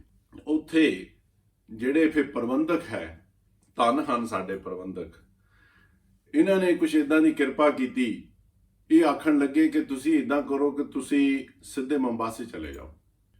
ਤੇ ਉਸ ਵੇਲੇ ਤਕਰੀਬਨ ਕਿਵੇਂ ਸ਼ਾਮ ਦਾ ਟਾਈਮ ਹੋ ਹੀ ਗਿਆ ਸੀ, ਤੇ ਜੇ ਅਸੀਂ ਬੰਬਾਸੇ ਨੂੰ ਉਸ ਵੇਲੇ ਨਿਕਲਦੇ ਘੱਟ ਤੋਂ ਘੱਟ ਸਾਨੂੰ ਲੱਗਦਾ 1.5-2 ਘੰਟੇ ਦਾ ਲੱਗ ਜਾਣੇ ਸੀ, ਤਾਂ ਸੋਹਣੀ ਰਾਤ ਹੋ ਜਾਣੀ ਸੀ ਜੰਗਲ 'ਚ। ਤਾਂ ਅਸੀਂ ਚਲੇ ਗਏ 7 ਵਜੇ ਜੀ, ਕਿਉਂਕਿ ਹੁਣ ਪ੍ਰਬੰਧਕਾਂ ਦੇ ਮੋਹਰੇ ਅਸੀਂ ਕੀ ਕਹਿ ਸਕਦੇ ਸੀ, ਗੱਲ ਤਾਂ ਬਹੁਤ ਗਲਤ ਸੀ, ਪਰ ਫਿਰ ਵੀ ਅਸੀਂ ਸੱਚੇ ਪਾਤਸ਼ਾਹ ਜੀ ਆਏ, ਜਿੱਦਾਂ ਅੰਤਰਜਾਮੀ ਸਤਿਗੁਰੂ ਜੀ, ਉਹਨਾਂ ਨੂੰ ਸਾਰੀ ਗੱਲਾਂ ਦਾ ਪਤਾ ਹੁੰਦਾ ਸੀ, ਤਾਂ ਉਹ ਆ ਗਏ ਉਹ ਸਾਹਮਣੇ, ਉਸ ਇਦਾਂ ਹੀ ਆ ਗਏ। ਅਸੀਂ ਜਾ ਕੇ ਮੱਥਾ ਟੇਕਿਆ, ਸੱਚੇ ਪਾਤਸ਼ਾਹ ਜੀ ਆਗਿਆ ਦਿਓ। ਕਿਉਂ ਬਈ ਤੁਸੀਂ ਆਗਿਆ ਕੋ ਮੰਗਦੇ ਆ? ਅਸੀਂ ਕਿਹਾ ਜੀ ਅਸੀਂ ਬੰਬਾਸੇ ਚੱਲੇ ਆ। ਕਿਉਂ ਤੁਸੀਂ ਬੰਬਾਸੇ ਕਿੱਦਾਂ ਜਾਣਾ? ਵੀਨ ਸਕਰੀਨ ਤੁਹਾਡੀ ਟੁੱਟੀ ਹੋਈ ਆ, ਖਤਰਨਾਕ ਆ। ਤੇ ਉਹ ਮੇਰੇ ਸਾਥੀ ਨੇ ਕਿਹਾ ਕਿ ਸੱਚੇ ਪਾਤਸ਼ਾਹ ਸਾਨੂੰ ਇਹ ਹੁਕਮ ਹੋਇਆ ਪ੍ਰਬੰਧਕਾਂ ਵੱਲੋਂ ਕਿ ਤੁਸੀਂ ਬੰਬਾਸੇ ਚਲੇ ਜਾਓ, ਕਿ ਰੂਮ ਤੁਹਾਡੇ ਲਈ ਬੁੱਕ ਨਹੀਂ ਹੋਇਆ ਹੈ। ਜਿੱਦਾਂ ਇੱਕ ਫਿਰ ਉਹ ਮੈਂ ਬਾਰ-ਬਾਰ ਇਸ ਚੀਜ਼ ਤੇ ਕਈ ਵਾਰੀ ਆ ਜਾਂਦਾ ਹੁੰਦਾ ਕਿ ਉਹ ਸੱਚਾ ਸਾਡਾ ਮਾਤ ਪਿਤਾ ਹੈ। ਇੱਕਦਮ ਜਿਸ ਤਰੀਕੇ ਨਾਲ ਇੱਕ ਪਿਤਾ ਆਪਣੇ ਪੁੱਤਰਾਂ ਦੀ ਦੇਖਭਾਲ ਕਰਦਾ ਹੈ, ਆਪਣੇ ਸਿੱਖਾਂ ਨੂੰ ਇਸ ਤਰ੍ਹਾਂ ਦੇਖਦੇ ਹਨ। ਤਾਂ ਸੱਚੇ ਪਾਤਸ਼ਾਹ ਦੇ ਬਚਨ ਇਦਾਂ ਹੀ ਸੀ ਕਿ ਇਦਾਂ ਕਰੋ ਮੁੰਡਿਆਂ ਨੂੰ, ਸਾਡਾ ਮੇਰਾ ਰੂਮ ਦੇ ਦਿਓ, ਮੈਂ ਬੰਬਾਸੇ 'ਤੇ ਚਲੇ ਜਾਣਾ। ਉਹ ਫਿਰ ਫਟਾਫਟ ਫਿਰ ਜਿਹੜੇ ਸੀਗੇ ਨਾ ਆਪਣੇ ਪ੍ਰਬੰਧਕ, ਉਹ ਫਿਰ ਉਹਨਾਂ ਨੂੰ ਭਾਜੜ ਪਈ ਫਟਾਫਟ ਜਾਣੀ ਕਿ ਮਿੰਟਾਂ ਦੇ ਵਿੱਚ ਰੂਮ ਮਿਲ ਗਿਆ, ਪਤਾ ਵੀ ਨਹੀਂ ਲੱਗਾ ਕਿੱਦਾਂ ਮਿਲ ਗਿਆ। ਫਿਰ ਉਸ ਵੇਲੇ ਇਸ ਤਰ੍ਹਾਂ ਦੇ ਇਹ ਖੀਮਾ ਕਰਨਾ, ਮੈਨੂੰ ਇਹ ਜਿਹੜੀਆਂ ਚਲਾਕੀਆਂ ਸਾਡੇ, ਇਹ ਨਹੀਂ ਮੈਂ ਕਹਿੰਦਾ ਸਾਰੇ ਪ੍ਰਬੰਧਕ ਹਨ, ਇੱਦਾਂ ਨਾ ਕੋਈ ਕਵੇ ਕਿ ਸ਼ਾਇਦ ਮੈਂ ਪ੍ਰਬੰਧਕਾਂ ਦੀ ਕੁਛ ਨਿੰਦਿਆ ਕਰਦਾ ਹਾਂ। ਸਾਰੇ ਪ੍ਰਬੰਧਕ ਨਹੀਂ ਇੱਦਾਂ ਦੇ ਹੁੰਦੇ, ਪਰ ਵਿੱਚ ਕਈ ਪ੍ਰਬੰਧਕ ਇੱਦਾਂ ਦੇ ਹੁੰਦੇ ਹਨ, ਕੋਈ ਇੱਦਾਂ ਦੀਆਂ ਆਪਣੀਆਂ ਚਲਾਕੀਆਂ ਕਰਨੋਂ ਨਹੀਂ ਹਟਦੇ। ਉਹ ਕਈ ਵਾਰ ਇੱਦਾਂ ਦੇ ਸਿੱਖਾਂ ਦੇ ਦਿਲ ਉਹ ਦੁਖਾ ਦਿੰਦੇ ਹਨ, ਜਿਹਦੇ ਕਰਕੇ ਉਹਨਾਂ ਨੂੰ ਫਿਰ ਬਾਅਦ 'ਚ ਭੁਗਤਣਾ ਪੈਂਦਾ ਹੈ। ਬਹੁਤ ਕੁਝ ਇਤਿਹਾਸ ਦੇ ਵਿੱਚ ਆਉਂਦਾ ਹੈ, ਤੁਸੀਂ ਜੇ ਪੜ੍ਹ ਕੇ ਦੇਖੋ ਤਾਂ ਤੁਸੀਂ ਹਿੱਲ ਜਾਓਗੇ ਕਿ ਜਿੱਦਾਂ ਉਹ ਜੈਤ ਵਿਜੇ, ਉਹ ਸ੍ਰੀ ਵਿਸ਼ਨੂੰ ਜੀ ਦੇ ਦੁਆਰਪਾਲ ਸੀਗੇ, ਤੇ ਉਹਨਾਂ ਦੇ ਅੰਦਰ ਵੀ ਉਹ ਆ ਗਈ ਸੀ ਗੱਲ ਕਿ ਅਸੀਂ ਤਾਂ ਹੁਣ ਅਸੀਂ ਹਾਂ। ਤੇ ਉਹ ਫਿਰ ਜਦੋਂ ਬ੍ਰਹਮਾ ਦੇ ਪੁੱਤਰ ਆਏ, ਉਹਨਾਂ ਨੂੰ ਥੋੜਾ ਜਿਹਾ ਉਹਨਾਂ ਨੇ ਅਪਸ਼ਬਦ ਬੋਲੇ, ਤਾਂ ਉਹਨਾਂ ਕੋਲ ਸਰਾਪ ਲੈ ਲਿਆ ਕਿ ਜਾਓ ਜਾ ਕੇ ਰਾਖਸ਼ ਬਣੋ। ਉਹਨਾਂ ਕਰਕੇ ਸਤਯੁਗ ਦੇ ਵਿੱਚ ਬਰਾਹ ਦਾ ਰੂਪ ਧਾਰਨਾ ਪਿਆ ਵਿਸ਼ਨੂੰ ਭਗਵਾਨ ਨੂੰ, ਫਿਰ ਰਾਮ ਦਾ ਅਵਤਾਰ ਲੈਣਾ ਪਿਆ, ਫਿਰ ਕ੍ਰਿਸ਼ਨ ਦਾ ਅਵਤਾਰ ਲੈਣਾ ਪਿਆ। 3 ਜਨਮ ਉਹਨਾਂ ਨੂੰ ਰਾਖਸ਼ਾਂ ਦੇ ਉਸ ਤਰ੍ਹਾਂ ਧਾਰਨੇ ਪਏ। ਪਹਿਲੇ ਜਨਮ ਦੇ ਅੰਦਰ ਦੂਸਰਾ ਹਿਰਣਕਸ਼ਪ, ਫਿਰ ਦੂਸਰੇ ਜਨਮ ਦੇ ਅੰਦਰ ਇਦਾਂ ਹੀ ਦੂਸਰਾ ਜਿੱਦਾਂ ਕੰਸ ਦਾ ਕੇਸੀ, ਆਪਣਾ ਫਿਰ ਰਾਵਣ ਤੇ ਕੁੰਭਕਰਨ। ਇਸ ਤਰ੍ਹਾਂ ਉਹਨਾਂ ਨੂੰ ਜਨਮ ਲੈਣੇ ਪਏ। ਸਿਰਫ ਕਿਸ ਗੱਲ ਕਰਕੇ? ਉਹਨਾਂ ਦੇ ਮਨ ਦੇ ਵਿੱਚ ਇਹ ਚੀਜ਼ ਆ ਜਾਂਦੀ ਹੈ ਕਿ ਅਸੀਂ ਜੋ ਮਰਜ਼ੀ ਕਰ ਲਈਏ, ਸਾਡੇ ਹੱਥ ਦੇ ਅੰਦਰ ਤਾਕਤ ਹੈ। ਉਹ ਫਿਰ ਕਈ ਵਾਰ ਫਰਕ ਨਹੀਂ ਦੇਖਦੇ। ਚਲੋ ਉਹ ਤਾਂ ਵੱਡਿਆਂ ਦੀ ਗੱਲ ਹੈ ਕਿ ਸਾਡੇ ਜਿੱਦਾਂ ਦੇ ਇਸ ਵੇਲੇ ਕੰਮ ਹੈ, ਅਸੀਂ ਜਿਹੜੇ ਖਾਸ ਤੌਰ ਤੇ ਕਈ ਪ੍ਰਬੰਧਕ ਹਨ, ਉਹ ਸਪੈਸ਼ਲੀ ਜਿਹੜੇ ਵਿਚਾਰੇ ਗਰੀਬ ਹੁੰਦੇ ਹਨ ਸਿੱਖ, ਉਹਨਾਂ ਨੂੰ ਸਤਿਗੁਰੂ ਜੀ ਦੇ ਨੇੜੇ ਨਹੀਂ ਲੱਗਣ ਦਿੰਦੇ। ਖਿਮਾ ਕਰਨਾ, ਉਹ ਸਤਿਗੁਰੂ ਜੀ ਤੋਂ ਸਿਰਫ ਜਿਹੜੇ ਵੱਡੇ ਵੱਡੇ ਬੰਦੇ ਹਨ ਉਹਨਾਂ ਨੂੰ ਇੰਟਰੋਡਕਸ਼ਨ ਕਰਵਾਉਂਦੇ ਹਨ, ਸਤਿਗੁਰੂ ਜੀ ਦੇ ਨੇੜੇ ਲੈ ਕੇ ਜਾਂਦੇ ਹਨ। ਤੇ ਜਿਹੜੇ ਵਿਚਾਰੇ ਗਰੀਬ ਹੁੰਦੇ ਪਿੱਛੇ ਖੜੇ ਹੁੰਦੇ ਹਨ ਕਿ ਸ਼ਾਇਦ ਸਾਨੂੰ ਵੀ ਇਹ ਸਮਾਂ ਦਵਾ ਦੇਣ ਕਿ ਸੱਚੇ ਪਾਤਸ਼ਾਹ ਨਾਲ ਸਾਨੂੰ ਵੀ 1 ਮਿੰਟ ਦਵਾ ਦੇਣ, ਜਾਂ ਉਹਨਾਂ ਮੋਰੇ ਮਿਹਨਤਾਂ ਕਰਨੀਆਂ ਪੈਂਦੀਆਂ। ਜਿਹੜੇ ਵੱਡੇ ਆਉਂਦੇ ਆ ਉਹ ਸਿੱਧਾ ਹੀ ਜਾ ਪੜਦੇ ਅੰਦਰ। ਇਹ ਹੈ ਦੁਨੀਆ ਦਾ ਕੰਮ। ਇੱਕ ਮੇਰੇ ਸਾਹਮਣੇ ਸਾਖੀ ਆ ਗਈ ਹੈ, ਇਹ ਥੋੜੀ ਜਿਹੀ ਪ੍ਰਕਰਨ ਤੋਂ ਮੈਂ ਬਾਹਰ ਥੋੜਾ ਜਾ ਰਿਹਾ, ਪਰ ਮੇਰੇ ਮਨ 'ਚ ਆਈ ਹੈ ਕਿ ਮੈਂ ਆਪ ਜੀ ਨਾਲ ਸਾਂਝੀ ਕਰਾਂ। ਇਹ ਪ੍ਰਬੰਧਕਾਂ ਦੇ ਉੱਪਰ ਇੱਕ ਚੀਜ਼ ਮੇਰੇ ਮਨ 'ਚ ਆਈ ਕਿ ਜਿਹੜਾ ਆ ਗਰੀਬਾਂ ਦੇ ਨਾਲ ਵਿਤਕਰਾ ਕਰਨਾ ਜਾਂ ਫਰਕ ਰੱਖਣਾ, ਉਸ ਦੇ ਬਾਰੇ ਇੱਕ ਸਾਖੀ ਹੈ ਕਿ ਤਕਰੀਬਨ ਸ਼ਾਇਦ 1958 ਦੇ ਵਿੱਚ ਇੱਕ ਬਸੰਤ ਨੰਬਰ ਛਪਿਆ ਸੀ। ਉਸ ਦੇ ਵਿੱਚ ਇੱਕ ਸਾਖੀ ਛਪੀ ਸੀ, ਇੱਕ ਲੇਖ ਛਪਿਆ ਸੀ ਜੋ ਕੇਰ ਸਿੰਘ ਜੀ ਕੇਹਰ, ਉਹਨਾਂ ਨੇ ਇੱਕ ਲੇਖ ਲਿਖਿਆ ਸੀ। ਤੇ ਇਹ ਕੇਰ ਸਿੰਘ ਜੀ ਕੇਰ, ਇਹ ਸੰਤ ਟਹਿਲ ਸਿੰਘ ਜੀ ਜਿਹੜੇ ਸਤਿਗੁਰੂ ਰਾਮ ਸਿੰਘ ਦੇ ਦਰਸ਼ਨ ਕਰਨ ਗਏ ਸੀ, ਇਹ ਉਹਨਾਂ ਦੇ ਪਰਿਵਾਰ ਦੇ ਵਿੱਚੋਂ ਸ਼ਾਇਦ ਉਹਨਾਂ ਦੇ ਪੋਤਰੇ ਹਨ। ਉਹਨਾਂ ਨੇ ਇਹ ਲੇਖ ਲਿਖਿਆ ਸੀ। ਉਹਨਾਂ ਨੇ ਇਸ ਤਰ੍ਹਾਂ ਲੇਖ ਲਿਖਿਆ ਕਿ ਇੱਕ ਵਾਰ ਅੱਸੂ ਦੇ ਮੇਲੇ ਤੇ ਉਹ ਸ੍ਰੀ ਭੈਣੀ ਸਾਹਿਬ ਆਏ। ਭੈਣੀ ਸਾਹਿਬ ਆਏ, ਬਹੁਤ ਜ਼ਿਆਦਾ ਧੁੱਪ ਸੀ, ਥੱਕੇ ਹੋਏ ਸਨ, ਉਹ ਬੱਸ ਦੇ ਨਾਲ ਆਏ। ਤੇ ਜਿਸ ਵੇਲੇ ਉਹ ਸ੍ਰੀ ਭੈਣੀ ਸਾਹਿਬ ਪਹੁੰਚੇ ਤੇ ਉੱਥੇ ਭੁੱਖ ਬੜੀ ਕਹਿੰਦੇ ਲੱਗੀ ਹੋਈ, ਤੇ ਉੱਥੇ ਲੰਗਰਖਾਨੇ ਦੇ ਕੋਲ ਖੂਬ ਧੱਕੇ ਲੱਗ ਰਹੇ, ਕੋਈ ਧੱਕੇ ਛੱਕੀ ਹੋ ਰਹੀ। ਤੇ ਨਾ ਜਿਹੜੇ ਉੱਥੇ ਪ੍ਰਬੰਧਕ, ਉਹਨਾਂ ਨੂੰ ਇਸ ਚੀਜ਼ ਦਾ ਖਿਆਲ ਕਿ ਪਹਿਲਾਂ ਬਿਰਧ ਜਿਹੜੇ ਹਨ, ਬਜ਼ੁਰਗ ਹਨ, ਉਹਨਾਂ ਨੂੰ ਪਹਿਲਾਂ ਅਸੀਂ ਅੰਦਰ ਬਾੜ ਲਈਏ ਜਾਂ ਉਹਨਾਂ ਨੂੰ ਪ੍ਰਸ਼ਾਦਾ ਛਕਾ ਦਈਏ, ਉਹ ਵੀ ਵਿਚਾਰੇ ਵਿੱਚ ਹੀ ਉੱਦਾਂ ਹੀ ਪੀਸ ਹੋਈ ਜਾਣ। ਇਸ ਤਰ੍ਹਾਂ ਦਾ ਮਾਹੌਲ ਬਣਿਆ ਹੋਇਆ। ਤਾਂ ਸੰਤ ਕੇਰ ਸਿੰਘ ਜੀ ਆਖਣ ਲੱਗੇ ਕਿ ਮੈਂ ਵੀ ਕਹਿੰਦੇ ਧੱਕਾ ਜਿਹਾ ਮਾਰ ਕੇ ਕਹਿੰਦੇ ਮੈਂ ਵੜ ਗਿਆ ਅੰਦਰ। ਤਾਂ ਅੰਦਰ ਅੱਗੇ ਮੇਰਾ ਇੱਕ ਮਿੱਤਰ ਵੀ ਮਿਲ ਗਿਆ, ਤਾਂ ਮੈਂ ਉਹਦੇ ਨਾਲ ਜਾ ਕੇ ਬਹਿ ਗਿਆ। ਉੱਥੇ ਲਾਈਨ 'ਚ ਬਹਿ ਗਏ ਪੰਗਤ ਦੇ ਵਿੱਚ। ਤਾਂ ਇੱਕ ਬਜ਼ੁਰਗ, ਉਹ ਵੀ ਇਦਾਂ ਹੀ ਧੱਕੇ ਖਾਂਦਾ ਅੰਦਰ ਆ ਵੜਿਆ। ਕੱਪੜੇ ਉਹਦੇ ਗੰਦੇ ਤੇ ਘਸੀ ਹੋਈ, ਉਹਦੇ ਹੱਥ 'ਚ ਖੁੰਡੀ ਫੜੀ ਹੋਈ। ਤਾਂ ਸਾਂਝੀ ਕਹਿੰਦੇ ਕਿ ਉਹਦੇ ਵੱਲ ਦੇਖੇ ਮੇਰਾ ਦਿਲ ਕਰੇ ਕਿ ਮੈਂ ਇਹਦੇ ਮੂਹਰੇ ਝੁਕ ਜਾਵਾਂ। ਇਦਾਂ ਦੀ ਉਹਦੀ ਬਣਤਰ, ਇਦਾਂ ਦਾ ਉਹ ਲੱਗੇ। ਤੇ ਉਹ ਜਗ੍ਹਾ ਲੱਭਦਾ ਤੇ ਉਹ ਵੀ ਜਾ ਕੇ ਇੱਕ ਪੰਗਤ ਦੇ ਕਰੀਬਨ ਖੀਰ ਤੇ ਜਾ ਕੇ ਬਹਿ ਗਿਆ। ਤੇ ਜਿਹੜਾ ਇੱਕ ਪ੍ਰਬੰਧਕ ਸੀ, ਉਹ ਬੜੇ ਧਿਆਨ ਨਾਲ ਚਾਰੇ ਪਾਸੇ ਦੇਖ ਰਿਹਾ ਕਿੱਦਾਂ ਬੰਦੇ ਆ ਕੇ ਬੈਠੀ ਜਾਂਦੇ ਆ। ਫਿਰ ਉਹਨੇ ਉੱਚੀ ਦੇਣੀ ਇਹ ਆਖਿਆ ਕਿ ਜਿਹੜੇ ਬੰਦੇ ਨਲਕੇ ਦਾ ਪਾਣੀ ਪੀਂਦੇ ਆ, ਉਹ ਇੱਥੋਂ ਪੰਗਤ 'ਚੋਂ ਉੱਠ ਕੇ ਜਾ ਕੇ ਪਿੱਛੇ ਉਹ ਕੰਧ ਦੇ ਕੋਲ ਜਿਹੜੀ ਪੰਗਤ ਆ, ਚੌਥੇ ਪਤਾ ਨਹੀਂ ਪੌੜੇ ਵਾਲੇ, ਉਹਨਾਂ ਦੇ ਵਿੱਚ ਜਾ ਕੇ ਬੈਠੋ, ਇੱਥੋਂ ਉੱਠ ਜਾਓ, ਤੇ ਇੱਥੇ ਜਿਹੜੇ ਬੰਦੇ ਖੂਹੀ ਦਾ ਜਲ ਛਕਦੇ ਆ ਉਹ ਇੱਧਰ ਬੈਠਣ। ਹੁਣ ਉਹ ਸੰਤਾਂ ਨੇ ਜਦੋਂ ਗੱਲ ਸੁਣੀ ਸੰਤ ਕੇਹਰ ਸਿੰਘ ਜੀ ਨੇ, ਤਾਂ ਉਹਨਾਂ ਦੇ ਮਨ ਤੇ ਸੱਟ ਲੱਗੀ, ਦੁੱਖ ਲੱਗਾ ਉਹਨਾਂ ਨੂੰ ਕਿ ਇਹਨਾਂ ਦੇ ਹਿਸਾਬ ਦੇ ਨਾਲ ਇਹ ਹੈ ਕਿ ਜਿਹੜੇ ਬੰਦੇ ਉਸਰਾ ਨਲਕੇ ਦਾ ਪੀਂਦੇ ਹਨ ਉਹ ਇੰਨੇ ਨਖਿੱਧ ਹਨ। ਤੇ ਚਲੋ ਬੈਠੇ ਰਹੇ, ਤਾਂ ਨਾਲ ਦਾ ਉਹਨਾਂ ਦਾ ਸਾਥੀ ਜਿਹੜਾ ਕਹਿੰਦਾ ਤੂੰ ਚੁੱਪ ਕਰਕੇ, ਕਹਿੰਦਾ ਬੈਠਾ ਰਹਿ, ਇਦਾਂ ਨਹੀਂ ਕਹਿੰਦੇ ਹੁੰਦਾ, ਉਹਨਾਂ ਨੇ ਕਿਸੇ ਨੇ ਤੈਨੂੰ ਕੁਝ ਨਹੀਂ ਕਹਿਣਾ। ਚਲੋ ਬੈਠੇ ਰਹੇ। ਉਹ ਜਿਹੜਾ ਪ੍ਰਬੰਧਕ ਸੀ ਉਹਦੀ ਨਜ਼ਰ ਉਸ ਬਜ਼ੁਰਗ ਤੇ ਪੈ ਗਈ। ਖਿਮਾ ਕਰਨਾ, ਮੈਂ ਥੋੜੀਆਂ ਜਿਹੀਆਂ ਅੱਜ ਅਰਜ਼ਾਂ ਕਰਦਾ ਵੈਰਾਗੀ ਜ਼ਿਆਦਾ ਹੋ ਰਿਹਾ ਹਾਂ। ਸ਼ਾਇਦ ਅੱਜ ਦੇ ਇਹ ਕੁਝ ਪ੍ਰਸੰਗ ਹੀ ਇਦਾਂ ਦੇ ਵਿੱਚ ਹਨ, ਇਦਾਂ ਦੀਆਂ ਗੱਲਾਂ ਬਾਤਾਂ ਆ ਗਈਆਂ। ਤੇ ਉਹ ਬਜ਼ੁਰਗ ਜਾ ਕੇ ਉਹ ਲਾਈਨ ਦੇ ਪੰਗਤ ਦੇ ਸਾਹਮਣੇ ਮੋਹਰੇ ਜਾ ਕੇ ਬਹਿ ਗਿਆ, ਇੱਕ ਪਾਸੇ ਵਿਚਾਰਾ, ਕਿਸੇ ਦੇ ਲੱਗਾ ਨਹੀਂ ਪਰ ਖੀਰ ਤੇ ਜਾ ਕੇ ਬਹਿ ਗਿਆ।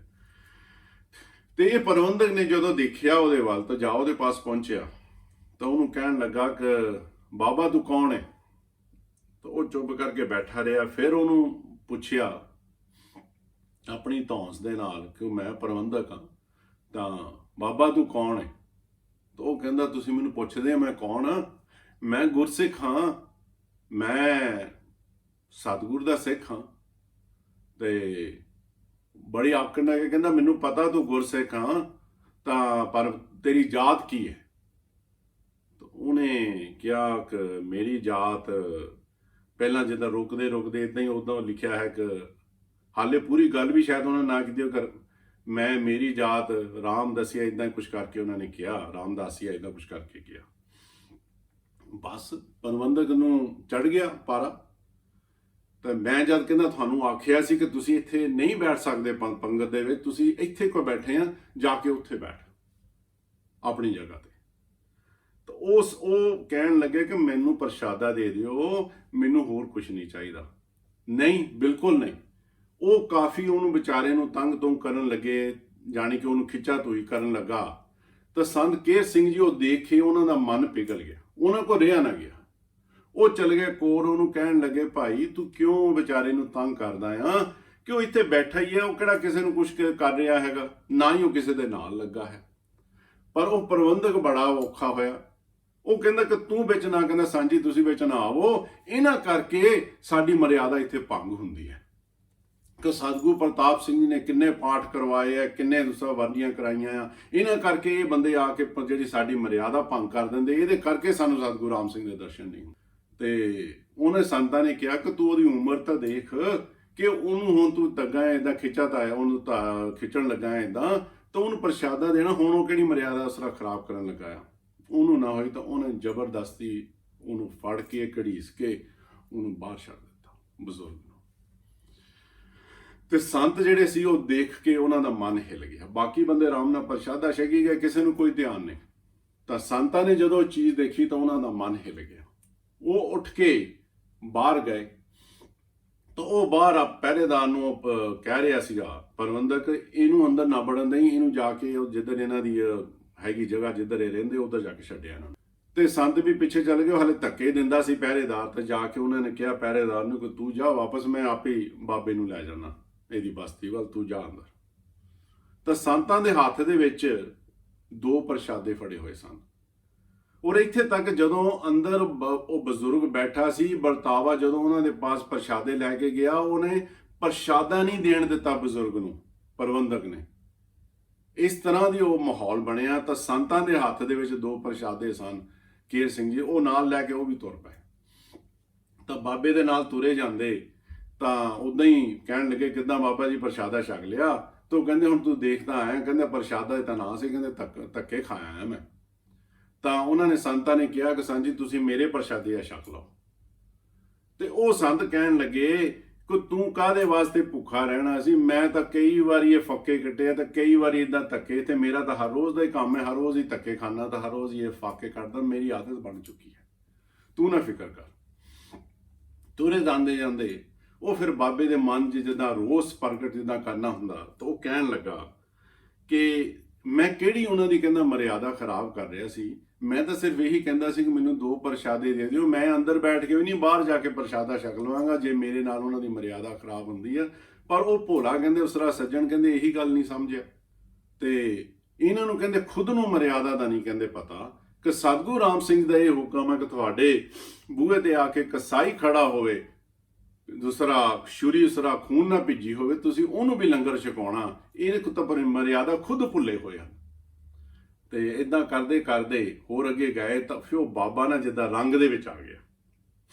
ਤਾਂ ਉਹਨੇ ਰੰਗ ਦੇ ਚ ਆ ਕੇ ਇਹ ਆਖਿਆ ਕਿ ਜੇ ਇਹ ਲੋਕ ਇਹ ਜਿੰਨੇ ਆ ਜਿਹੜੇ ਹਨ, ਜੇ ਇਸ ਤਰ੍ਹਾਂ ਲੋਕਾਂ ਨੂੰ ਇਹ ਤੰਗ ਕਰਨਾ ਬੰਦ ਕਰ ਦੇਣ, ਲੋਕਾਂ ਦੇ ਦਿਲ ਦੁਖਾਉਣੇ ਬੰਦ ਕਰ ਦੇਣ, ਸਾਰਿਆਂ ਦਾ ਆਦਰ ਕਰਨਾ ਸਿੱਖ ਲੈਣ, ਤਾਂ ਮੈਂ ਉਹ ਦਾੜੀ ਤੇ ਆਪਣੇ ਚਿੱਟੇ ਦਾੜੇ ਤੇ ਹੱਥ ਫੇਰ ਕੇ ਕਹਿਣ ਲੱਗੇ ਕਿ ਮੈਂ ਇਹ ਕਹਿਣਾ ਕਿ ਜਿਹੜਾ ਇਹ ਇੰਤਜ਼ਾਰ ਕਰਦੇ ਹਨ ਉਹ ਪਰਦੇਸੀ ਪ੍ਰੀਤਮ ਦਾ, ਉਹ ਚਾਟਾ ਕੇ ਇਹਨਾਂ ਨੂੰ ਦਰਸ਼ਨ ਦੇ ਦੇਗਾ।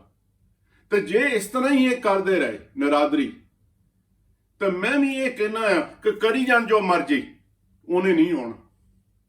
ਤੇ ਇਹ ਗੱਲ ਕਹਿ ਕੇ ਤੇ ਥੋੜੀ ਦੂਰ ਗਏ ਤਾਂ ਉਹ ਬਜ਼ੁਰਗ ਕਹਿਣ ਲੱਗੇ ਕਿ ਤੂੰ ਇੱਥੇ ਜਰਾ ਰੁਕ, ਮੈਂ ਜਰਾ ਜਲ ਵਰਤ ਆਵਾਂ। ਪਿੱਛੇ ਝਾੜੀਆਂ ਜਿਹੀਆਂ ਦੇ ਪਿੱਛੇ ਗਏ, 1-2 ਮਿੰਟ ਲੰਘੇ ਤਾਂ ਸੰਤ ਕਹਿੰਦੇ ਕਿ ਥੋੜਾ ਟਾਈਮ ਲੱਗ ਗਿਆ, ਚਲ ਮੈਂ ਜਾ ਕੇ ਦੇਖਾਂ। ਜਾ ਕੇ ਜਦੋਂ ਝਾੜੀਆਂ ਦੇ ਪਿੱਛੇ ਦੇਖਿਆ, ਉੱਥੇ ਕੋਈ ਵੀ ਨਾ। ਦੂਰ ਤੱਕ ਨਿਗਾਹ ਫੇਰੀ, ਅਲੋਪ ਹੋ ਗਿਆ। ਤੇ ਸੰਤ ਸਕੇਰ ਸਿੰਘ ਜੀ ਕਹਿੰਦੇ ਮੈਨੂੰ ਥੋੜਾ ਵੀ ਕਹਿੰਦੇ ਆਪਣੇ ਦਿਮਾਗ ਦੇ ਉੱਪਰ ਜ਼ੋਰ ਦੇਣ ਦੀ ਲੋੜ ਨਹੀਂ ਪਈ ਕਿ ਉਹ ਕੌਣ ਸੀ। ਉਹ ਖੁਦ ਆਏ ਸੀ ਸਤਿਗੁਰੂ ਰਾਮ ਸਿੰਘ ਜੀ। ਔਰ ਉਹ ਸੰਤ ਕਹਿੰਦੇ ਕਿ ਮੈਂ ਪਛਤਾਵੇ ਦੇ ਵਿੱਚ ਹੱਥ ਮਲਦਾ ਰਹਿ ਗਿਆ, ਪਤਾ ਨਹੀਂ ਅਸੀਂ ਕਿਹਦਾ ਨਿਰਾਦਰ ਕਰਦੇ, ਕਿਹਨੂੰ ਅਸੀਂ ਨਹੀਂ ਪਛਾਣਦੇ। ਸਾਡੇ ਸਾਹਮਣੇ ਪਤਾ ਨਹੀਂ ਕਿਸ ਰੂਪ ਦੇ ਵਿੱਚ ਉਹ ਸਾਡਾ ਪਰਦੇਸੀ ਪ੍ਰੀਤਮ ਆਉਂਦਾ ਹੈ। ਅਸੀਂ ਇਹ ਜਿਹੜਾ ਫਰਕ ਕਰਦੇ ਹਾਂ ਅਮੀਰ ਗਰੀਬ ਦਾ, ਕੀ ਪਤਾ ਕਿਸ ਗਰੀਬ ਦੇ ਕੱਪੜਿਆਂ ਦੇ ਵਿੱਚ ਉਹ ਖੜਾ ਹੈ ਤੁਹਾਨੂੰ ਪਰਖਣ ਵਾਸਤੇ। ਤਾਂ ਕਰਕੇ ਨਾ ਕਰਿਆ ਕਰੋ, ਨਾ ਕਿਸੇ ਦਾ ਨਿਰਾਦਰ ਕਰਿਆ ਕਰੋ ਇਦਾਂ। ਸੋ ਇਸੇ ਤਰ੍ਹਾਂ ਫਿਰ ਮੈਂ ਸਤਿਗੁਰੂ ਜਗਜੀਤ ਸਿੰਘ ਜੀ ਵਾਲੀ ਆਵਾਂ ਤੇ ਸੱਚੇ ਪਾਤਸ਼ਾਹ ਫਿਰ ਉਸ ਤੋਂ ਬਾਅਦ ਜਾਣੀ ਕਿ ਸਾਡਾ ਜਿੱਦਾਂ ਪੂਰਾ ਧਿਆਨ ਰੱਖਿਆ ਸਾਰੇ ਟ੍ਰਿਪ ਦੇ ਵਿੱਚ, ਤੇ ਹਾਲ ਚਾਲ ਪੁੱਛਣਾ ਕਿੱਦਾਂ ਤੁਸੀਂ ਠੀਕ ਠਾਕ ਆ, ਇੱਕਦਮ ਬੜੇ ਧਿਆਨ ਦੇ ਨਾਲ ਉਹ ਸਾਡੀ ਟ੍ਰਿਪ ਖਤਮ ਹੋਈ।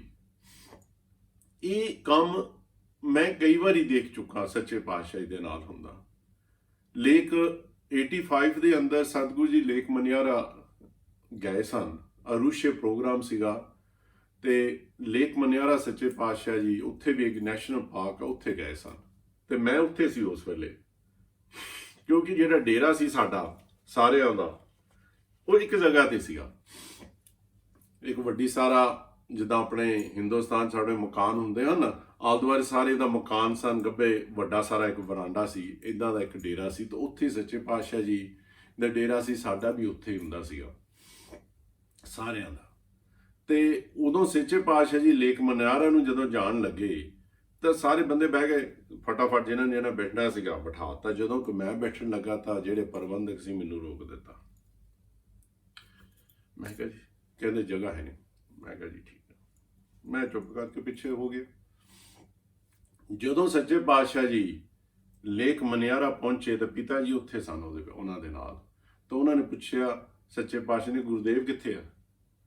ਤੇ ਸੱਚੇ ਪਾਤਸ਼ਾਹ ਕਹਿੰਦੇ, ਪਿਤਾ ਜੀ ਨੇ ਕਿਹਾ ਕਿ ਸੱਚੇ ਪਾਤਸ਼ਾਹ ਜੀ, ਉਹ ਕਹਿੰਦੇ ਜਗ੍ਹਾ ਹੈ ਨਹੀਂ। ਸੱਚੇ ਪਾਤਸ਼ਾਹ ਨੇ ਉਸੇ ਵੇਲੇ ਇਦਾਂ ਹੀ ਪੁੱਛੇ ਮੁੜ ਕੇ ਦੇਖਿਆ, ਉਹ ਕਹਿੰਦੇ ਜਗ੍ਹਾ ਜਿਹੜੀ ਖਾਲੀ ਉਹ ਗੁਰਦੇਵ ਵਾਸਤੇ ਰੱਖੀ ਹੋਈ ਸੀ। ਇਹ ਮੇਰਾ ਸਤਿਗੁਰ ਹੈ, ਉਹਦੀ ਨਿਗਾਹ ਦੇ ਵਿੱਚ ਕੁਝ ਵੀ ਨਹੀਂ ਹੈ ਜੋ ਛੁਪਦਾ ਨਹੀਂ ਹੈ। ਉਸ ਨੂੰ ਇੱਕ ਚੀਜ਼ ਦਾ ਪਤਾ ਹੈ। ਅਸੀਂ ਜਿੰਨੀਆਂ ਮਰਜ਼ੀ ਹੀ ਚਲਾਕੀਆਂ ਕਰ ਲਈਏ, ਪਰ ਸਾਡੀਆਂ ਚਲਾਕੀਆਂ ਉਸ ਸਤਿਗੁਰ ਦੇ ਮੋਰੇ ਨਹੀਂ। ਫਿਰ ਆਪਾਂ ਉੱਥੇ ਆ ਜਾਈਏ। ਸਰਬ ਸਮੇਂ ਸਭ ਕੋ ਪ੍ਰਿਤ ਪਾਰੇ। ਆਪਾਂ ਉੱਥੇ ਆ ਜਾਈਏ। ਗੁਰਬਾਣੀ ਦੇ ਵਿੱਚ ਸੱਚੇ ਪਾਤਸ਼ਾਹ ਜੀ ਫਰਮਾਉਂਦੇ ਹਨ ਕਿ ਸਤਿਗੁਰ ਸਿੱਖੀ ਕਰੇ ਪ੍ਰਿਤਪਾਲ, ਸੇਵਕ ਕੋ ਗੁਰ ਸਦਾ ਦਿਆਲ। ਕਿ ਜਿਹੜਾ ਸਤਿਗੁਰ ਹੈ ਉਹ ਸਿੱਖ ਦੀ ਦੇਖਭਾਲ ਕਰਦਾ ਹੈ, ਉਸ ਨੂੰ ਹਮੇਸ਼ਾ ਹੀ ਉਸ ਦੇ ਉੱਪਰ ਆਪਣੀ ਦਿਆਲਤਾ ਦੀ ਵਰਖਾ ਕਰਦਾ ਹੈ। ਕਿ ਇਸ ਤਰ੍ਹਾਂ ਉਹ ਆਪਣੇ ਸਿੱਖਾਂ ਨੂੰ ਆਪਣੇ ਬੱਚਿਆਂ ਵਾਂਗਰ ਪਾਲਦਾ ਹੈ। ਤਾਂ ਹੀ ਤਾਂ ਗੁਰਬਾਣੀ ਦੇ ਵਿੱਚ ਲਿਖ ਦਿੱਤਾ ਹੈ ਕਿ ਤੂੰ ਮੇਰਾ ਪਿਤਾ, ਤੂੰ ਹੈ ਮੇਰਾ ਮਾਤਾ, ਤੂੰ ਮੇਰਾ ਬੰਧਪ, ਤੂੰ ਮੇਰਾ ਭਰਾਤਾ, ਤੂੰ ਮੇਰਾ ਰਾਖਾ ਸਭਨੀ ਥਾਹੀਂ, ਤਾਪੋ ਕਿਹਾ ਕਾੜਾ ਜੀਓ।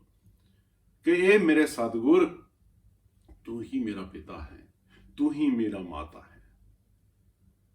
ਤੇ ਤੂੰ ਹੀ ਮੇਰਾ ਭਰਾਤਾ ਹੈ, ਤੂੰ ਹੀ ਮੇਰਾ, ਜਾਣੇ ਕਿ ਮੇਰੇ ਰਿਸ਼ਤੇਦਾਰ ਵੀ ਤੁਸੀਂ ਹੈ, ਮੇਰੇ ਦੋਸਤ ਵੀ ਤੁਸੀਂ ਹੈ, ਸਾਰੇ ਕੁਝ ਤੁਸੀਂ ਹੈ ਮੇਰੇ, ਤੁਸੀਂ ਮੇਰੇ ਰਾਖੇ ਹੈ, ਹੋਰ ਕੋਈ ਨਹੀਂ ਹੈ। ਦੁਨੀਆ ਦੇ ਅੰਦਰ ਜਦੋਂ ਸਾਰੇ ਬੰਦੇ ਹੱਥ ਤੁਹਾਡਾ ਛੱਡ ਦਿੰਦੇ ਹਨ ਤਾਂ ਸਤਿਗੁਰ ਤੁਹਾਡਾ ਹੱਥ ਫੜ। ਤੇ ਇਸੇ ਤਰ੍ਹਾਂ ਹੀ ਇੱਕ ਨਰੋਬੀ ਦੀ ਇੱਕ ਮੈਨੂੰ ਗੱਲ ਯਾਦ ਆਈ। ਮੈਂ ਆਪਣੀਆਂ ਇਹ ਹੱਡ ਬੀਤੀਆਂ ਅੱਜ ਆਪ ਜੀ ਦੇ ਸਾਹਮਣੇ ਰੱਖਣ ਲੱਗਾ, ਕੋਈ ਇਤਿਹਾਸ ਨਹੀਂ ਰੱਖਣ ਲੱਗਾ। ਤੇ ਤਾਂ ਹੀ ਉਹ ਕਹਿੰਦੇ ਹੁੰਦੇ ਕਿ ਜਦੋਂ ਕਿਸੇ ਦੂਸਰੇ ਦੀ ਹੱਡ ਬੀਤੀ ਜਾਂ ਉਹਦੀ ਕੋਈ ਸਾਖੀ ਸੁਣਾਉਣੀ ਹੋਵੇ ਤਾਂ ਬੜੇ ਸੌਖੇ ਹੀ ਸੁਣਾ ਦਈਦੀ ਹੈ, ਪਰ ਜਦੋਂ ਆਪਣੀ ਸੁਣਾਈ ਦੀ ਹੈ ਨਾ ਤਾਂ ਉਹ ਫਿਰ ਸਾਰਾ ਕੁਝ ਸਾਹਮਣੇ ਆ ਜਾਂਦਾ ਤੇ ਮਨ ਫਿਰ ਭਾਵੁਕ ਹੋ ਹੀ ਜਾਂਦਾ ਹੈ। ਇਹ ਗੱਲ ਹੈ 90s ਦੀ। ਸੱਚੇ ਪਾਤਸ਼ਾਹ ਸ੍ਰੀ ਸਤਿਗੁਰੂ ਜਗਜੀਤ ਸਿੰਘ ਜੀ ਨਰੋਬੀ ਦਰਸ਼ਨ ਦਿੱਤੇ ਤੇ ਪਿਤਾ ਜੀ ਦੇ ਨਾਲ ਬਹੁਤ ਪਿਆਰ ਕਰਦੇ ਸਨ। ਤੇ ਕਿਉਂਕਿ ਉਹ ਸਤਿਗੁਰੂ ਜੀ ਦੇ ਇੱਕ, ਮੈਂ ਹੀ ਕਹਾਂ, ਮੈਂ ਡਰਦਾ ਨਹੀਂ ਇਸ ਗੱਲ ਤੋਂ ਕਹਿਣ ਦੇ ਕਿ ਉਹ ਇੱਕ ਗਰੀਬੜੇ ਪਰ ਬਹੁਤ ਪਿਆਰੇ ਸਿੱਖ ਸਨ ਉਹਨਾਂ ਦੇ, ਸਤਿਗੁਰੂ ਜਗਜੀਤ ਸਿੰਘ ਜੀ ਦੇ। ਤੇ ਸਤਿਗੁਰੂ ਜੀ ਬੜਾ ਉਹਨਾਂ ਦਾ ਧਿਆਨ ਰੱਖਦੇ। ਤੇ ਇੱਕ ਦਿਨ ਇਦਾਂ ਦਾ ਗੱਲ ਵਰਤੀ, ਕਿਉਂਕਿ ਪਿਤਾ ਜੀ ਹਮੇਸ਼ਾ ਹੀ ਦੀਵਾਨ ਦੇ ਅੰਦਰ ਜਾਣੀ ਕਿ ਨਿਤਨੇਮ ਤੋਂ ਪਹਿਲਾਂ ਪਹੁੰਚ ਜਾਂਦੇ ਸਨ ਤੇ ਆਸਾ ਦੀ ਵਾਰ ਦੇ ਵਿੱਚ ਵੀ ਸਭ ਤੋਂ ਪਹਿਲਾਂ ਹੀ ਪਹੁੰਚਦੇ ਹੁੰਦੇ ਸਨ। ਤੇ ਇੱਕ ਵਾਰ ਇਦਾਂ ਦੀ ਵਾਰਤਾ ਹੋਈ ਕਿ ਉਹ ਆਸਾ ਦੀ ਵਾਰ 'ਚ ਨਾ ਜਾ ਸਕੇ ਤੇ ਸਤਿਗੁਰੂ ਜੀ ਦਰਸ਼ਨ ਦਿੱਤੇ।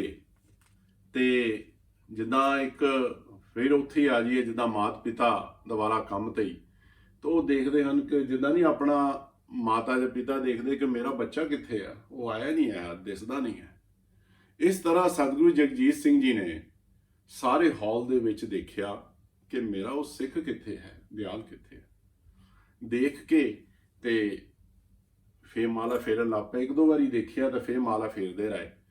ਤੇ ਫਿਰ ਮੈਂ ਸਾਹਮਣੇ ਬੈਠਾ ਸੀ, ਜਿੱਥੇ ਰਾਗੀ ਬੈਠਦੇ ਹਨ ਉਹਨਾਂ ਦੇ ਪਿੱਛੇ ਬੈਠਦਾ ਹੁੰਦਾ ਸੀ, ਮੈਂ ਉੱਥੇ ਸਾਹਮਣੇ ਬੈਠਾ ਸੀ। ਸੱਚੇ ਪਾਤਸ਼ਾਹ ਨੇ ਉੱਥੋਂ ਮੈਨੂੰ ਇਸ਼ਾਰਾ ਕੀਤਾ ਕਿ ਇੱਥੇ ਆ। ਮੈਂ ਜਾ ਕੇ ਹੱਥ ਜੋੜੇ, ਮੈਂ ਜਿਸ ਪਾਤਸ਼ਾਹ ਜੀ ਪੁੱਛਿਆ ਇਸ਼ਾਰੇ ਨਾਲ ਕਿ ਤੇਰੇ ਪਿਤਾ ਕਿੱਥੇ ਆ। ਮੈਂ ਕਿਹਾ ਸੱਚੇ ਪਾਤਸ਼ਾਹ ਉਹ ਥੋੜੇ ਜਿਹੇ ਬੁਖਾਰ ਚੜ੍ਹੇ ਸੀ ਤਾਂ ਉਹ ਆ ਨਹੀਂ ਸਕੇ ਅੱਜ। ਤੇ ਅੱਛਾ, ਥੋੜੇ ਮੈਂ ਕਿਹਾ ਢਿੱਲੇ ਸੀਗੇ, ਚਲੋ ਓਕੇ। ਫਿਰ ਇਸ਼ਾਰਾ ਕੀਤਾ, ਮੈਂ ਜਾ ਕੇ ਫਿਰ ਆਪਣੀ ਜਗ੍ਹਾ ਤੇ ਬਹਿ ਗਿਆ। ਫਿਰ ਜਾਣੀ ਕਿ ਹਾਲੇ ਵੀ ਉਹਨਾਂ ਦੇ ਮਨ ਨੂੰ ਜਿੱਦਾਂ ਧਰਵਾਸ ਨਹੀਂ ਆਇਆ, ਫਿਰ ਬੁਲਾਇਆ ਵਾਪਸ। ਮੈਂ ਫਿਰ ਗਿਆ, ਮੈਂ ਕਿਹਾ ਜੀ ਪਾਤਸ਼ਾਹ ਜੀ। ਫਿਰ ਲਿਖ ਕੇ ਪੁੱਛਿਆ ਕਿ ਤੇਰੇ ਪਿਤਾ ਨੂੰ ਹੋਇਆ ਕੀ ਹੈ। ਮੈਂ ਕਿਹਾ ਸੱਚੇ ਪਾਤਸ਼ਾਹ ਜੀ ਉਹਨਾਂ ਨੂੰ ਕੁਝ ਬੁਖਾਰ ਚੜ ਗਿਆ ਜ਼ਿਆਦਾ, ਤਾਂ ਨਾਲ ਥੋੜੀ ਬਹੁਤ ਸਰਦੀ ਜਿਹੀ ਸੀ, ਇਸ ਕਰਕੇ ਉਹ ਨਹੀਂ ਆ ਸਕੇ। ਅੱਛਾ, ਫਿਰ ਜਾ ਕੇ ਫਿਰ ਕਹਿੰਦੇ ਬਹਿ ਜਾ। ਮੈਂ ਜਾ ਕੇ ਫਿਰ ਬਹਿ ਗਿਆ। ਤੇ ਉਸ ਤੋਂ ਬਾਅਦ ਜਿੱਦਾਂ ਨਾ ਹਾਲੇ ਵੀ ਉਹਨਾਂ ਦੇ ਮਨ ਨੂੰ ਜਾਣੀ ਕਿ ਨਹੀਂ ਧਰਵਾਸ ਆਇਆ, ਤੀਸਰੀ ਵਾਰੀ ਫਿਰ ਮੈਨੂੰ ਇਸ਼ਾਰਾ ਕੀਤਾ। ਮੈਂ ਫਿਰ ਗਿਆ, ਮੈਂ ਕਿਹਾ ਜੀ ਪਾਤਸ਼ਾਹ ਜੀ। ਤੇ ਸੱਚੇ ਪਾਤਸ਼ਾਹ ਬਚਨ ਕੀਤਾ ਕਿ ਉਹਦੇ ਉੱਪਰ ਲਿਖ ਕੇ ਦੱਸਿਆ ਕਿ ਬਚਨ ਕੀਤਾ ਕਿ ਜਾ ਕੇ ਘਰ ਆਪਣੇ ਪਿਤਾ ਨੂੰ ਦੱਸ ਦੇ, ਮੈਂ ਉਹਨੂੰ ਦੇਖਣ ਵਾਸਤੇ ਆ ਰਿਹਾ। ਆਸਾ ਦੀ ਵਾਰ ਤੋਂ ਬਾਅਦ ਮੇਰਾ ਤਾਂ ਖੁਸ਼ੀਆਂ ਦਾ ਕੋਈ ਅੰਤ ਨਾ ਰਿਹਾ ਕਿ ਉੱਥੇ ਆ ਜਾਈਏ। ਕਿ ਜੇ ਅਸੀਂ ਕਈ ਵਾਰ ਪ੍ਰਬੰਧਕਾਂ ਨੂੰ ਕਹੀਦਾ ਕਿ ਕਿਰਪਾ ਕਰੋ ਸਾਡੇ ਘਰ ਵੀ ਸੱਚੇ ਪਾਤਸ਼ਾਹੀ ਦੇ ਚਰਨ ਪਵਾ ਦਿਓ, ਉਹ ਆਪਣੇ ਨਾਲ ਹੀ ਕਰਕੇ ਆਪਣੇ ਆਪਣੇ ਘਰਾਂ 'ਚ ਪਵਾ ਲੈਂਦੇ ਆ। ਛੋਟੇ ਮੋਟੇ ਬੰਦਿਆਂ ਦੇ ਨਹੀਂ ਉਸ ਤਰ੍ਹਾਂ ਚਰਨ ਪਵਾਉਣ ਦਿੰਦੇ। ਤੇ ਇਸੇ ਤਰ੍ਹਾਂ ਹੀ ਹੋਇਆ। ਸੱਚੇ ਪਾਤਸ਼ਾਹ ਜੀ ਬਚਨ ਕੀਤਾ ਕਿ ਮੈਂ ਉਹਨਾਂ ਜਾ ਕੇ ਦੱਸਿਆ ਜਾ ਕੇ। ਤਾਂ ਮੇਰਾ ਨਾਲ ਭਾਣਜਾ ਸੀ ਪ੍ਰੀਤਮ, ਅਸੀਂ ਦੋਨੇ ਉੱਠੇ ਤੇ ਅੱਖਾਂ 'ਚ ਪਾਣੀ ਏਦਾਂ ਹੀ ਖੁਸ਼ੀ ਦਾ, ਜਾਣੀ ਕਿ ਪਤਾ ਨਾ ਲੱਗੇ ਖੁਸ਼ੀ ਕਿੱਦਾਂ ਜ਼ਾਹਰ ਕਰੀਏ। ਅਸੀਂ ਦੋਨੇ ਮਾਮਾ ਭਾਣਜਾ ਸੀ, ਇੰਨੇ ਖੁਸ਼ ਹੋਏ। ਅਸੀਂ ਨੱਠੇ ਗਏ ਘਰ, ਜਾ ਕੇ ਦੱਸਿਆ ਪਿਤਾ ਜੀ ਨੂੰ ਕਿ ਸਤਿਗੁਰੂ ਜੀ ਦਰਸ਼ਨ ਦੇਣਗੇ। ਤੇ ਪਿਤਾ ਜੀ ਨੇ ਜਿੱਦਾਂ ਸੀ ਉੱਠ ਕੇ ਥੋੜਾ ਜਿਹਾ ਹਿੰਮਤ ਜੇ ਕਰਕੇ ਇਸ਼ਨਾਨ ਕਰ ਲਿਆ, ਤੇ ਮਾਤਾ ਜੀ ਨੇ ਪ੍ਰਸ਼ਾਦ ਵਜੋਂ ਇੱਕ ਥਾਲੇ ਦੇ ਵਿੱਚ ਥੋੜਾ ਜਿਹਾ ਬਦਾਮ ਪਾ ਲਏ। ਤੇ ਅਬਾਊਟ ਮੈਨੂੰ ਲੱਗਦਾ 6:30 ਵਜੇ ਤੋਂ ਬਾਅਦ ਸੱਚੇ ਪਾਤਸ਼ਾਹ ਜੀ ਦੀ ਗੱਡੀ ਆ ਗਈ ਸਾਹਮਣੇ। ਉਦਾਂ ਹੀ ਮੁਸਕਰਾਉਂਦੇ ਹੋਏ ਗੱਡੀ ਚੋਂ ਨਿਕਲੇ, ਫਟਾਫਟ ਪੌੜੀਆਂ ਚੜ੍ਹੇ ਹਨ। ਤੇ ਅਸੀਂ ਉੱਪਰ ਰਹਿੰਦੇ ਹੁੰਦੇ ਸੀ ਇੱਕ ਫਲੈਟ 'ਚ, ਤੇ ਉੱਪਰ ਆਏ ਪਿਤਾ ਜੀ ਨੇ ਬੂਹਾ ਖੋਲ੍ਹਿਆ ਸੀਗਾ। ਤੇ ਜਦੋਂ ਅੰਦਰ ਆਏ ਤੇ ਪਿਤਾ ਜੀ ਸਤਿਗੁਰੂ ਜੀ ਨੂੰ ਮੱਥਾ ਟੇਕਣ ਲੱਗੇ। ਮੱਥਾ ਜਦੋਂ ਟੇਕਿਆ ਨਾ, ਤੇ ਸਤਿਗੁਰੂ ਜੀ ਨੇ ਕੁੱਟ ਕੇ ਉਹਨਾਂ ਦਾ ਸੀਸ ਆਪਣੇ ਨਾਲ ਲਾ ਲਿਆ ਤੇ ਕਾਫੀ ਚਿਰ ਏਦਾਂ ਨਾਲ ਲਾਈ ਛੱਡਿਆ। ਲਾ ਕੇ ਜਦੋਂ ਛੱਡਿਆ ਤਾਂ ਜੋ ਮੇਰੀ ਅੱਜ ਹਾਲਤ ਹੈ ਉਹੀ ਪਿਤਾ ਜੀ ਦੀ ਸੀ ਉਸ ਵੇਲੇ। ਤੇ ਪਿਤਾ ਜੀ ਆਖਣ ਲੱਗੇ ਕਿ ਸਤਿਗੁਰੂ ਜੀ, ਤੁਸੀਂ ਇੱਕ ਆਪਣੇ ਇਸ ਗਰੀਬੜੇ ਸਿੰਘ ਵਾਸਤੇ ਇੰਨੀ ਤਕਲੀਫ ਕੀਤੀ, ਦਰਸ਼ਨ ਦੇਣ ਆਏ ਹੋ। ਤੇ ਸੱਚੇ ਪਾਤਸ਼ਾਹ ਉਦਾਂ ਹੀ ਮੁਸਕਰਾਉਂਦੇ ਰਹੇ। ਤੇ ਮਾਤਾ ਜੀ ਕੋਲ ਖੜੇ ਸਨ, ਤਾਂ ਉਥੋਂ ਕੋਲ ਮੁੱਠ ਫੜ ਕੇ ਨਾ ਬਦਾਮਾਂ ਦੀ ਉਹ ਪਿਤਾ ਜੀ ਨੂੰ ਦਿੱਤੀ ਤੇ ਥਾਪੀ ਦਿੱਤੀ। ਥਾਪੀ ਦੇ ਕੇ ਤੇ ਸੱਚੇ ਪਾਤਸ਼ਾਹ ਜੀ ਵਾਪਸ ਡੇਰੇ ਚਲੇ ਗਏ। ਉਸ ਤੋਂ ਬਾਅਦ ਕਾਫੀ ਚਿਰ ਪਿਤਾ ਜੀ ਦਾ ਮਨ ਜਾੜੀ ਕੇ ਏਦਾਂ ਹੀ ਰਿਹਾ, ਵਿਰਾਗੀ ਰਹੇ ਉਹ। ਤੇ ਕਰੀਬਨ ਦੁਪਹਿਰ ਤੱਕ ਉਹਨਾਂ ਦਾ ਵੀ ਦਿਲ ਨਾ ਲੱਗੇ ਹੁਣ ਘਰ। ਤੇ ਉਹ ਫਿਰ ਕਰੀਬਨ ਦੁਪਹਿਰ ਹੋਏ ਡੇਰੇ ਚਲੇ ਗਏ ਪਿਤਾ ਜੀ। ਥੋੜੀ ਬਹੁਤ ਸਿਹਤ ਠੀਕ ਹੋ ਗਈ, ਡੇਰੇ ਪਹੁੰਚੇ ਤੇ ਸੱਚੇ ਪਾਤਸ਼ਾਹ ਫਿਰ ਦਰਸ਼ਨ ਦਿੱਤੇ। ਉਹਨਾਂ ਨੇ ਮੱਥਾ ਟੇਕਿਆ ਤੇ ਸੱਚੇ ਪਾਤਸ਼ਾਹ ਨੇ ਪੁੱਛਿਆ ਕਿੱਦਾਂ ਸਿਹਤ ਕਿੱਦਾਂ ਹੁਣ? ਤਾਂ ਪਿਤਾ ਜੀ ਨੇ ਆਖਿਆ ਕਿ ਤੁਸੀਂ ਆਪ ਹੀ ਤਾਂ ਠੀਕ ਕਰਕੇ ਆਏ ਹੋ। ਤੇ ਸੱਚੇ ਪਾਤਸ਼ਾਹ ਕਹਿੰਦੇ ਠੀਕ ਆ, ਤੁਸੀਂ ਅੱਜ ਸ਼ਾਮ ਨੂੰ ਕੀਰਤਨ ਅੱਧਾ ਘੰਟਾ ਕਰਨਾ ਹੈ। ਤਾਂ ਸੱਚੇ ਪਾਤਸ਼ਾਹ ਜੀ ਨੇ ਜਦੋਂ ਏਦਾਂ ਆਖਿਆ ਤੇ ਪਿਤਾ ਜੀ ਨੇ ਆਖਿਆ ਕਿ ਸੱਚੇ ਪਾਤਸ਼ਾਹ ਹਾਲੇ ਸਿਹਤ ਪੂਰੀ ਤਰ੍ਹਾਂ ਠੀਕ ਨਹੀਂ ਹੋਈ। ਤੇ ਸੱਚੇ ਪਾਤਸ਼ਾਹ ਕਹਿੰਦੇ ਅੱਛਾ ਫਿਰ ਏਦਾਂ ਕਰੋ, 1 ਘੰਟਾ ਕੀਰਤਨ ਕਰੋ। ਤੇ ਫਿਰ ਪਿਤਾ ਜੀ ਨੇ ਸ਼ਾਮੀ ਫਿਰ ਕੀਰਤਨ ਕੀਤਾ। ਤਾਂ ਹਰਪਾਲ ਜੀ ਨੇ ਲਿਖ ਕੇ ਦਿੱਤਾ ਕਿ ਤੁਸੀਂ ਜਾਗਤ ਜੋਤ ਜਪੈ ਨਿਸਵਾਸਰ, ਜਾਗਤ ਜੋਤ ਜਪੈ ਨਿਸਵਾਸਰ ਤੇ ਤੁਸੀਂ ਕਥਾ ਕਰਨੀ ਹੈ। ਮੈਨੂੰ ਹਾਲੇ ਤੱਕ ਯਾਦ ਹੈ, ਉਹ ਰਿਕਾਰਡਿੰਗ ਮੇਰੇ ਪਾਸ ਹੈ। ਉਸ ਜਦੋਂ ਮੈਂ ਦੇਖਦਾ ਤਾਂ ਉਹ ਸਾਰਾ ਵਾਕਿਆ ਮੈਨੂੰ ਯਾਦ ਆ ਜਾਂਦਾ। ਉਹ ਫਿਰ ਉੱਥੇ ਕੀਤਾ ਤਾਂ ਉਹਦੇ ਵਿੱਚ ਫਿਰ ਪਿਤਾ ਜੀ ਨੇ ਦਿਲ ਖੋਲ ਕੇ, ਸੱਚੇ ਪਾਤਸ਼ਾਹ ਸੁਣਦੇ ਰਹੇ, ਉਹਨਾਂ ਨੇ ਖੋਲ ਕੇ ਆਪਣੇ ਦਿਲੋਂ ਜਿੱਦਾਂ ਸਤਿਗੁਰੂ ਜੀ ਦੀ ਪ੍ਰਸ਼ੰਸਾ ਕੀਤੀ। ਸੋ ਇਹ ਮੇਰਾ ਸਤਿਗੁਰ ਹੈ, ਇਹ ਉਸ ਦੀ ਉਦਾਰਤਾ ਹੈ। ਆਪਣੇ ਸਿੱਖਾਂ ਵਾਸਤੇ ਉਹ ਇਸ ਤਰ੍ਹਾਂ ਉਹ ਕਰਦੇ ਸਨ। ਉਹ ਗਰੀਬ ਨਵਾਜ ਗੁਸਾਈਆਂ ਮੇਰਾ ਮਾਥੇ ਛਤਰ ਧਰੇ। ਉਹ ਜਿਹੜੇ ਗਰੀਬ ਸਿੱਖ ਹਨ ਉਹਨਾਂ ਨੂੰ ਉਹ ਮਾਣ ਦਿੰਦਾ ਹੈ, ਉਹਨਾਂ ਦਾ ਉਹ ਆਦਰ ਕਰਦਾ ਹੈ, ਪਿਆਰ ਕਰਦਾ ਹੈ। ਤੇ ਦੁਨੀਆ ਦੇ ਅੰਦਰ ਮੈਨੂੰ ਨਹੀਂ ਲੱਗਦਾ ਕਿਸੇ ਹੋਰ ਨੂੰ ਅੱਜ ਤੱਕ ਕੋਈ ਵੀ ਗਰੀਬ ਨਵਾਜ ਕਹਿੰਦਾ ਹੋਏਗਾ। ਸਿਰਫ ਇੱਕ ਸਤਿਗੁਰ ਨੂੰ ਹੀ ਅਸੀਂ ਗਰੀਬ ਨਵਾਜ ਆਖਦੇ ਹਾਂ, ਕਿਉਂਕਿ ਹੈ ਹੀ ਗਰੀਬਾਂ ਦਾ। ਇੱਕ ਵਾਕਿਆ ਮੈਨੂੰ ਯਾਦ ਆਇਆ ਕਿ ਪਿਤਾ ਜੀ ਸ੍ਰੀ ਭੈਣੀ ਸਾਹਿਬ ਗਏ ਇੱਕ ਵਾਰ, ਤੇ ਇੱਕ ਦਿਨ ਦਾ ਗੱਲ ਹੋਈ ਏਦਾਂ ਕਿ ਸੱਚੇ ਪਾਤਸ਼ਾਹ ਜੀ ਕੋਠੀ ਬੈਠੇ ਸਨ ਤੇ ਫਲ ਛਕ ਰਹੇ ਸਨ। ਫਲ ਛਕਦੇ ਸੰਗਤ ਸੀਗੀ ਉੱਥੇ ਕਾਫੀ ਕੋਲ ਹੋਰ ਵੀ, ਤੇ ਉਹਨਾਂ ਨੇ ਸੇਵਕ ਨੂੰ ਕਿਹਾ ਕਿ ਜਾ ਕੇ ਕਿ ਦਿਆਲ ਸਿੰਘ ਨੂੰ ਬੁਲਾ ਕੇ ਲਿਆਓ। ਤੇ ਪਿਤਾ ਜੀ ਨੂੰ ਜਾ ਕੇ ਬੁਲਾ ਕੇ ਲਿਆਂਦਾ ਤਾਂ ਸੱਚੇ ਪਾਤਸ਼ਾਹ ਦੇ ਮੂਹਰੇ ਉਹ ਹਾਜ਼ਰ ਹੋਏ ਕਿ ਹਾਂਜੀ ਸੱਚੇ ਪਾਤਸ਼ਾਹ ਜੀ। ਤਾਂ ਬਿਠਾਇਆ ਕੋਲ, ਤਾਂ ਸਤਿਗੁਰੂ ਜੀ ਬਚਨ ਕੀਤਾ ਕਿ ਦਿਆਲ ਆ ਜਿਹੜਾ ਖਰਬੂਜ਼ਾ ਬਹੁਤ ਮਿੱਠਾ ਆ, ਤੇ ਮੈਨੂੰ ਮੇਰੇ ਮਨ ਚ ਆਇਆ ਕਿ ਇਹ ਜਿਹੜਾ ਖਰਬੂਜ਼ਾ ਹੈ ਦਿਆਲ ਦੇ ਨਾਲ ਖਾਈਏ। ਤੇ ਪਿਤਾ ਜੀ ਸਾਹਮਣੇ ਬੈਠੇ ਹਨ, ਤੇ ਸਤਿਗੁਰੂ ਜੀ ਆਪ ਫਾੜੀਆਂ ਕੱਟ ਕੇ ਖਰਬੂਜ਼ੇ ਦੀਆਂ ਪਿਤਾ ਜੀ ਨੂੰ ਦਿੰਦੇ ਹਨ, ਉਸੇ ਤਰੀਕੇ ਦੇ ਨਾਲ ਜਿਸ ਤਰ੍ਹਾਂ ਕ੍ਰਿਸ਼ਨ ਮਹਾਰਾਜ ਜੀ ਆਪਣੇ ਇੱਕ ਗਰੀਬ ਮਿੱਤਰ ਸਦਾਮੇ ਨੂੰ ਖਿਲਾ ਰਹੇ ਸਨ। ਤੇ ਸਾਧ ਸੰਗਤ ਵੀ ਇਹ ਸੱਚੇ ਪਾਤਸ਼ਾਹ ਦਾ ਇੱਕ ਇਹ ਰੂਪ ਦੇਖ ਰਹੇ ਸਨ। ਸੋ ਮੇਰਾ ਸਤਿਗੁਰ ਜਿਹੜਾ ਹੈ ਉਹ ਗਰੀਬਾਂ ਦਾ ਮਿੱਤਰ ਹੈ, ਬੇਅੰਤ ਹੈ। ਜਿੱਦਾਂ ਆਪਾਂ ਹੁਣ ਦੂਸਰੀ ਇੱਕ ਪੰਕਤੀ ਤੇ ਆਉਂਦੇ ਹਾਂ ਕਿ ਸੱਚੇ ਪਾਤਸ਼ਾਹ ਜੀ ਜਿੱਦਾਂ ਗੁਰੂ ਗੋਬਿੰਦ ਸਿੰਘ ਜੀ ਫਰਮਾਉਂਦੇ ਹਨ ਕਿ ਪੋਖਤ ਹੈ ਜਲ ਮੇ ਥਲ ਮੇ ਪਲ ਮੇ ਕਲ ਕੇ ਨਹੀਂ ਕਰਮ ਵਿਚਾਰੇ, ਦੀਨ ਦਿਆਲ ਦਿਆ ਨਿਧ ਦੋਖਨ ਦੇਖਤ ਹੈ ਪਰ ਦੇਤ ਨਾ ਹਾਰੇ।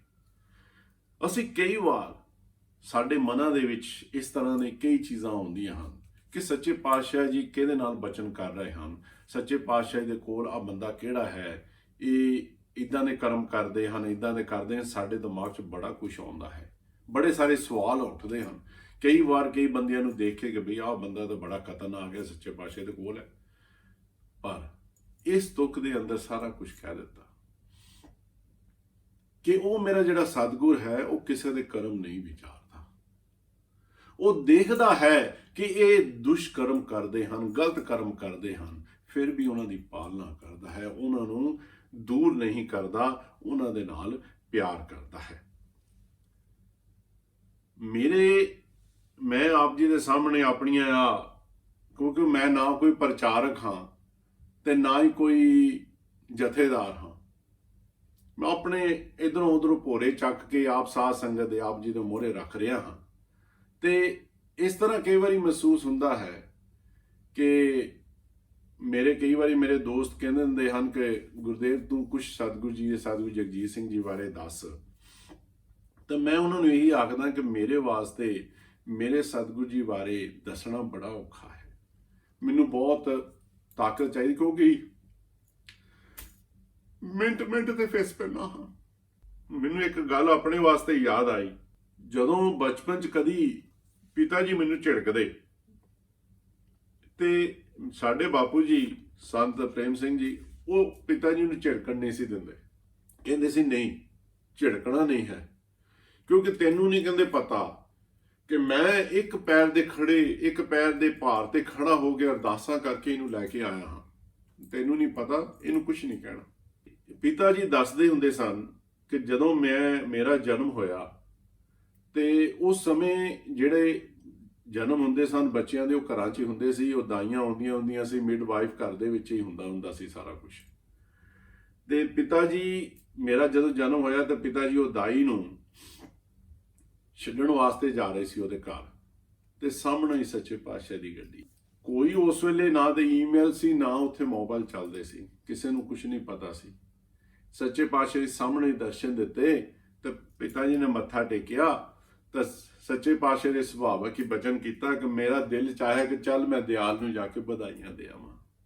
ਆਪ ਸੋਚੋ ਤੁਸੀਂ ਸਾਧ ਸੰਗਤ ਜੀ ਕਿ ਮੇਰੇ ਸਤਿਗੁਰ ਦੀ ਇੰਨੀ ਉਸਰਾ ਉਦਾਰਤਾ ਹੈ, ਉਹ ਇੰਨੇ ਅੰਤਰਜਾਮੀ ਹਨ ਕਿ ਉਹਨਾਂ ਨੂੰ ਇਹ ਵੀ ਪਤਾ ਸੀ, ਕਿਉਂਕਿ ਦਾਤ ਵੀ ਉਹਨਾਂ ਨੇ ਬਖਸ਼ੀ ਹੋਈ ਸੀ ਪਿਤਾ ਜੀ ਨੂੰ।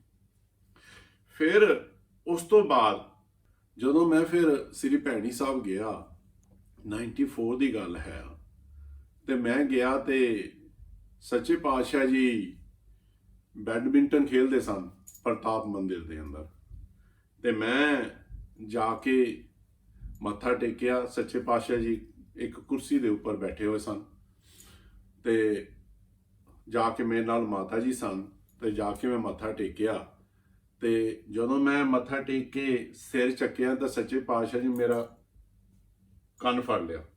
ਜਾਣੀ ਕਿ ਮੇਰੀ ਜਿਹੜੀ ਠੋਡੀ ਸੀਗੀ ਉਹ ਸੱਚੇ ਪਾਤਸ਼ਾਹ ਦੇ ਤਕਰੀਬਨ ਗੋਡੇ ਦੇ ਉੱਪਰ ਆ ਗਈ, ਉੱਥੇ ਆ ਗਏ। ਤਾਂ ਮੈਂ ਕਿਹਾ ਸੱਚੇ ਪਾਤਸ਼ਾਹ ਜੀ, ਆ ਦੂਸਰੇ ਕੰਨ ਨੇ ਮੈਂ ਕਿਹਾ ਕੀ ਬੁਰਾਈ ਕੀਤੀ, ਇਹ ਤੇ ਵੀ ਕਿਰਪਾ ਕਰ ਦਿਓ।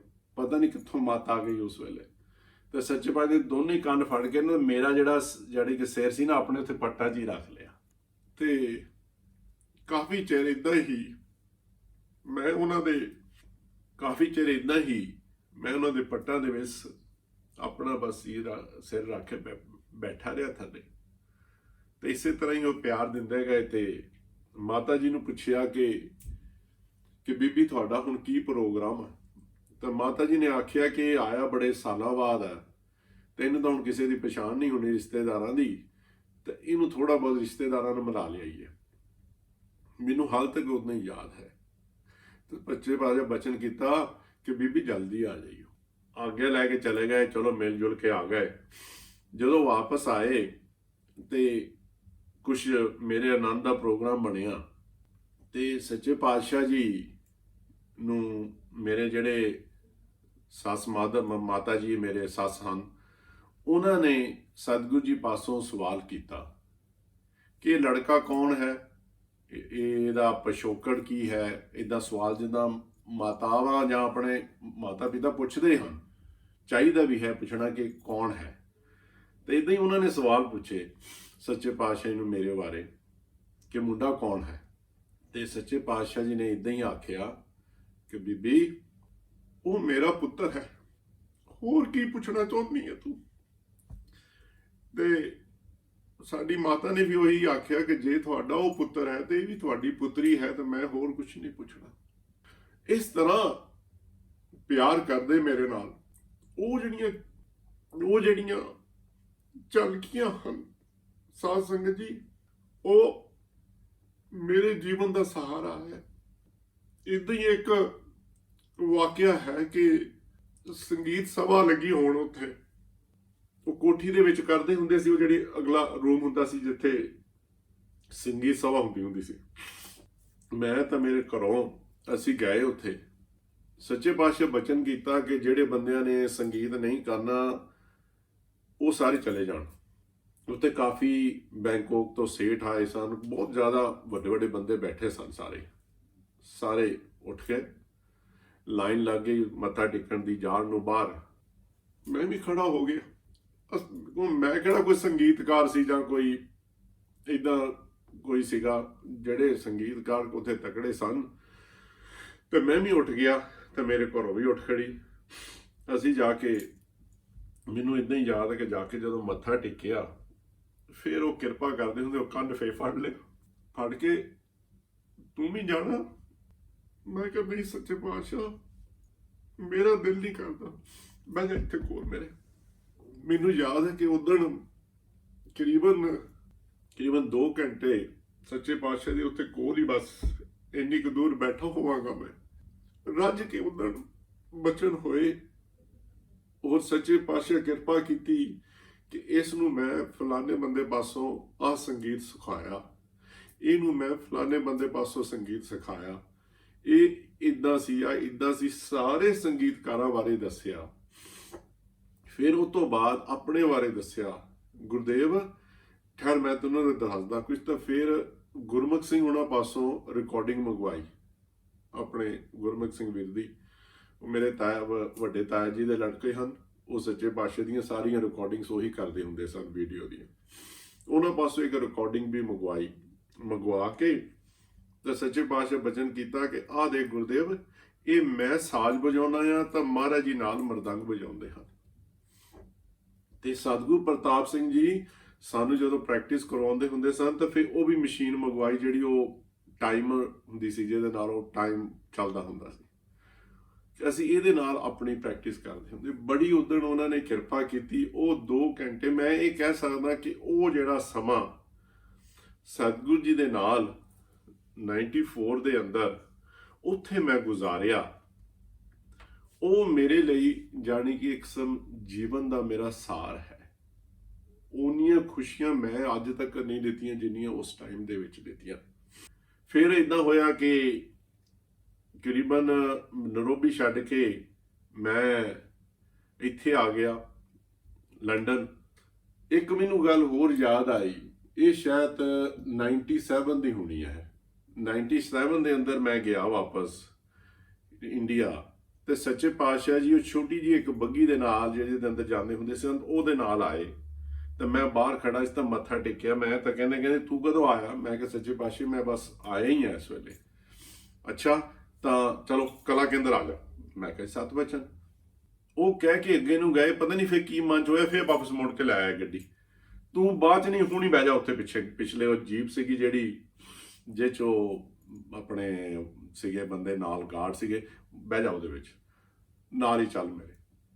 ਫਿਰ ਉੱਥੇ ਮੈਨੂੰ ਯਾਦ ਹੈ ਕਿ ਅਸੀਂ ਗਏ ਕਲਾ ਕੇਂਦਰ, ਆਪਣੇ ਸੁਖਵਿੰਦਰ ਸਿੰਘ ਜੀ ਪਿੰਕੀ ਵੀ ਉੱਥੇ ਸਨ ਬੈਠੇ, ਤੇ ਉਹਨਾਂ ਨੂੰ ਦੂਰੋਂ ਕਹਿਣ ਕਿ ਦੇਖ ਕੌਣ ਆਇਆ, ਤਾਂ ਉਹ ਉੱਚੀ ਦੇ ਨਹੀਂ ਕਹਿਣ ਲੱਗੇ ਕਿ ਹਾਂ ਮੈਨੂੰ ਪਤਾ ਗੁਰਦੇਵ ਭਾਜੀ ਆਏ ਹੋਏ ਆ, ਜਾਣੀ ਕਿ ਇਦਾਂ ਪਿਆਰ ਕਰਦੇ।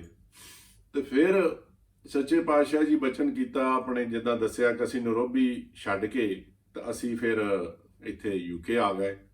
ਮੈਨੂੰ ਯਾਦ ਹੈ ਕਰੀਬਨ 2005 ਦੇ ਵਿੱਚ ਸਤਿਗੁਰੂ ਜੀ ਦਾ ਇੱਕ ਵਾਰ ਫੋਨ ਆਇਆ। ਫੋਨ ਉੱਦਾਂ ਅੱਗੇ ਵੀ ਆਉਂਦੇ ਹੁੰਦੇ ਸੀ, ਪਰ ਉਹ ਜਦੋਂ ਫੋਨ ਆਇਆ ਤਾਂ ਮੈਨੂੰ ਪੁੱਛਣ ਲੱਗੇ, ਸਾਰਾ ਹਾਲ ਚਾਲ ਪੁੱਛਿਆ। ਤਾਂ ਮੈਨੂੰ ਹਾਲ ਤੱਕ ਯਾਦ ਹੈ ਇੱਕ ਗੱਲ, ਤਾਂ ਜਿੱਦਾਂ ਸੱਚੇ ਪਾਤਸ਼ਾਹ ਨੇ ਬਚਨ ਕੀਤਾ ਕਿ ਗੁਰਦੇਵ ਤੇਰੀ ਆਵਾਜ਼ ਸੁਣ ਕੇ ਮੇਰਾ ਦਿਲ ਖੁਸ਼ ਹੋ ਜਾਂਦਾ ਹੈ। ਮੈਂ ਕਿਹਾ ਸੱਚੇ ਪਾਤਸ਼ਾਹ ਜੀ ਸਾਡੀ ਤਾਂ ਮੈਂ ਖੁਸ਼ੀ ਦਾ ਵੀ ਕੋਈ ਅੰਤ ਨਹੀਂ ਹੈ ਕਿ ਸਾਨੂੰ ਕਿੰਨੀ ਖੁਸ਼ੀ ਹੁੰਦੀ ਹੈ। ਤੇ ਮੈਂ ਕਿਹਾ ਸੱਚੇ ਪਾਤਸ਼ਾਹ ਆਪ ਜੀ ਦੇ ਦਰਸ਼ਨ ਬਹੁਤ ਚਿਰ ਹੋ ਗਿਆ ਦੇਖਿਆ ਨੂੰ, ਆਪ ਜੀ ਦੇ ਦਰਸ਼ਨ ਕੀਤੇ ਨੂੰ ਬੜਾ ਚਿਰ ਹੋ ਗਿਆ। ਕਿਉਂਕਿ ਜਦੋਂ ਦਾ ਫਿਰ 2000 ਦੇ ਅੰਦਰ ਅਸੀਂ ਆ ਗਏ ਇੱਥੇ ਯੂਕੇ, ਫਿਰ ਦਰਸ਼ਨ ਨਹੀਂ ਹੋਏ ਸੱਚੇ ਪਾਤਸ਼ਾਹ ਦੇ। ਲਾਸਟ ਮੈਨੂੰ ਲੱਗਦਾ ਸ਼ਾਇਦ 98 ਚ ਹੋਏ ਸੀ। ਤਾਂ ਮੈਂ ਕਿਹਾ ਸੱਚੇ ਪਾਤਸ਼ਾਹ ਆਪ ਜੀ ਦੇ ਦਰਸ਼ਨ ਨਹੀਂ ਬਹੁਤ ਚਿਰ ਹੋਏ। ਤੇ ਮੈਨੂੰ ਆਖਣ ਲੱਗੇ ਕਿ ਇਦਾਂ ਕਰੋ ਅੱਜ ਕੰਨ ਦਰਸ਼ਨ ਕਰ ਲਓ, ਨਾਲੇ ਹੱਸ ਪਏ। ਤੇ ਬਾਕੀ ਬਹੁਤ ਸਾਰਾ ਹਾਲ ਚਾਲ ਪੁੱਛਿਆ ਕਿ ਗੁਰਦੇਵ ਕਿ ਤੇਰਾ ਕੰਮ ਕਿੱਦਾਂ ਆ, ਤੈਨੂੰ ਤਨਖਾਹ ਕਿੰਨੀ ਮਿਲਦੀ ਆ, ਕਿੰਨੀ ਤੇਰੀ ਬੱਚਤ ਆ, ਤੇਰਾ ਗੁਜ਼ਾਰਾ ਕਿੱਦਾਂ ਚੱਲਦਾ। ਇੱਕਦਮ ਮੈਂ ਉੱਥੇ ਹੀ ਫਿਰ ਵਾਪਸ ਆ ਜਾਣਾ। ਮੈਂ ਬਾਰ-ਬਾਰ ਇਹੀ ਗੱਲ ਆਖਦਾ ਹਾਂ ਕਿ ਜਿਹੜਾ ਮੇਰਾ ਸਤਿਗੁਰੂ ਆ ਉਹ ਮੇਰਾ ਮਾਤਾ ਪਿਤਾ ਹੈ, ਪਿਤਾ ਵਾਂਗਰ ਹੀ ਸੀ ਉਹ। ਔਰ ਪਿਤਾ ਮੈਂ ਇਹ ਕਹਾਂਗਾ ਹੈ ਵੀ ਮੇਰੇ ਉਹੀ ਪਿਤਾ ਸੀ। ਉਦਾਂ ਹੀ ਸਾਰਾ ਹਾਲ ਚਾਲ ਪੁੱਛਿਆ ਕਿ ਤੇਰਾ ਗੁਜ਼ਾਰਾ ਕਿੱਦਾਂ ਚੱਲਦਾ। ਮੈਂ ਕਿਹਾ ਜੀ ਇਦਾਂ। ਚਲੋ ਕਹਿੰਦੇ ਫਿਰ ਠੀਕ ਆ, ਤਾਂ ਸੱਚੇ ਪਾਤਸ਼ਾਹ ਕਿਰਪਾ ਕਰਨਗੇ। ਤਾਂ ਫਿਰ ਆਪ ਹੀ ਬਚਨ ਕਰਦੇ ਕਰਦੇ ਮੈਨੂੰ ਆਖਣ ਲੱਗੇ ਕਿ ਗੁਰਦੇਵ ਮੇਰਾ ਮਨ ਕਰਦਾ ਸੀ ਕਿ ਤੇਰਾ ਆਨੰਦ ਹੋ ਜਾਏ, ਤੇ ਸਤਿਗੁਰੂ ਜੀ ਦੀ ਬੜੀ ਕਿਰਪਾ ਹੋਈ ਤੇ ਬਹੁਤ ਸੋਹਣਾ ਹੋ ਗਿਆ ਤੇਰਾ ਆਨੰਦ। ਹੁਣ ਮੇਰਾ ਮਨ ਇਹ ਕਰਦਾ ਕਿ ਤੇਰੇ ਇੱਕ ਪੁੱਤਰ ਹੋਏ। ਤੇ ਮੈਂ ਕਿਹਾ ਪਾਤਸ਼ਾਹ ਜੀ ਬਿਨ ਬੋਲਿਆ ਆਪ ਦਾਤਾ ਬਖਸ਼ ਰਹੇ ਹੋ, ਮੈਂ ਕੀ ਆਖਾਂ ਆਪ ਜੀ, ਆਪ ਨੇ ਕਿਰਪਾ ਕਰਨੀ, ਆਪ ਨੇ ਦੇਣੀ ਹੈ, ਮੈਂ ਕੀ ਆਖਾਂ। ਤਾਂ ਕੋਈ ਨਹੀਂ ਸੱਚੇ ਪਾਤਸ਼ਾਹ ਕਿਰਪਾ ਕਰਨਗੇ। ਤੇ ਕੋਲ ਹੀ ਪਿਤਾ ਜੀ ਸਾਡੇ ਬੈਠੇ ਸਨ। ਤਾਂ ਪਿਤਾ ਜੀ ਨੂੰ ਆਖਣ ਲੱਗੇ ਕਿ ਮੈਂ ਕਿਹਾ ਜੀ ਪਿਤਾ ਜੀ ਨੇ ਨਮਸਕਾਰ ਕਰਨੀ ਹੈ। ਅੱਛਾ ਲਿਆਓ ਉਹਨਾਂ ਨਾਲ ਨਮਸਕਾਰ ਕਰੀਏ। ਬਹੁਤ ਖੁਸ਼ ਸੱਚੇ ਪਾਤਸ਼ਾਹ। ਤੇ ਪਿਤਾ ਜੀ ਨਾਲ ਗੱਲ ਕੀਤੀ ਤੇ ਪਿਤਾ ਜੀ ਤਾਂ ਹੁੰਦੇ ਹੀ ਸੀ ਇਦਾਂ, ਉਹ ਭਾਵਕ ਹੀ ਰਹਿੰਦੇ ਹੁੰਦੇ ਸੀ ਕਿਉਂਕਿ ਉਹ ਸਤਿਗੁਰ ਦੇ ਆਸ਼ਿਕ ਸਨ, ਉਹ ਭਿੱਜੇ ਪਏ ਸਨ, ਤਾਂ ਉਹ ਹੋ ਜਾਂਦੇ ਹੁੰਦੇ ਸੀ ਭਾਵਕ। ਤੇ ਥੋੜਾ ਬਹੁਤ ਬਚਨ ਕੀਤੇ ਤੇ ਮੈਨੂੰ ਹਾਲੇ ਤੱਕ ਯਾਦ ਹੈ ਪਿਤਾ ਜੀ ਦੱਸਦੇ ਕਿ ਸੱਚੇ ਪਾਤਸ਼ਾਹ ਨੇ ਜਿਹੜੀ ਆਖਰੀ ਗੱਲ ਆਖੀ ਹੈ, ਕਹਿੰਦੇ ਮੇਰੇ ਸਮਝ ਨਹੀਂ ਆਈ ਕਿ ਕਿਉਂ ਆਖੀ। ਉਹਨਾਂ ਨੇ ਇਦਾਂ ਆਖਿਆ ਮੇਰੇ ਗੁਰਦੇਵ ਦਾ ਧਿਆਨ ਰੱਖੀ। ਇਹ ਉਹੀ ਜਾਣਨ ਕਿ ਕਿਉਂ ਉਹਨਾਂ ਨੇ ਇਹ ਗੱਲ ਆਖੀ ਕਿ ਮੇਰੇ ਗੁਰਦੇਵ ਦਾ ਧਿਆਨ ਰੱਖੀ। ਤੇ ਫਿਰ ਉਸ ਤੋਂ ਕਰੀਬ 10 ਸਾਲ ਬਾਅਦ ਆਪ ਜਿੱਦਾਂ ਕਈ ਸਾਧ ਸੰਗਤ ਜਾਣਦੀ ਹੈ, ਸਤਿਗੁਰੂ ਜਗਜੀਤ ਸਿੰਘ ਜੀ ਦੀ ਕਿਰਪਾ ਦੇ ਨਾਲ ਫਿਰ ਮੇਰੇ ਫਿਰ ਜੋੜੇ ਹੋਏ। ਇੱਕ ਪੁੱਤਰ ਹੋਇਆ ਤੇ ਇੱਕ ਪੁੱਤਰੀ ਹੋਈ ਸਤਿਗੁਰੂ ਜਗਜੀਤ ਸਿੰਘ ਦੇ ਵਾਰ ਦੇ ਨਾਲ।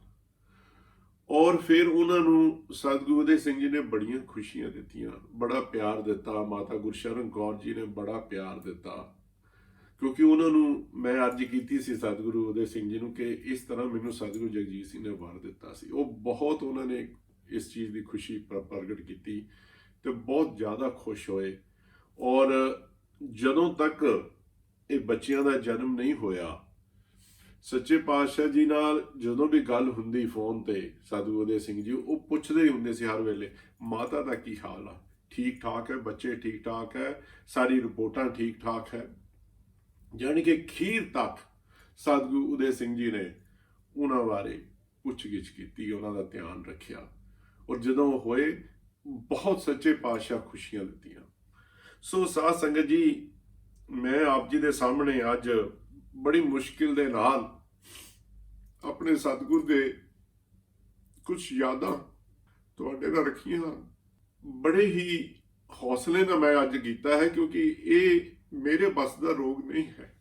ਇਹ ਚੀਜ਼ ਇੱਕ ਆਜ਼ਾਦ ਹੁੰਦੀ ਹੈ। ਪਿਤਾ ਜੀ ਸਾਡੇ ਜਦੋਂ ਵੀ ਸਤਿਗੁਰ ਪ੍ਰਤਾਪ ਸਿੰਘ ਜੀ ਦੇ ਬਚਨ ਕਰਦੇ ਤੇ ਉਹ ਵੈਰਾਗੀ ਹੋ ਜਾਂਦੇ।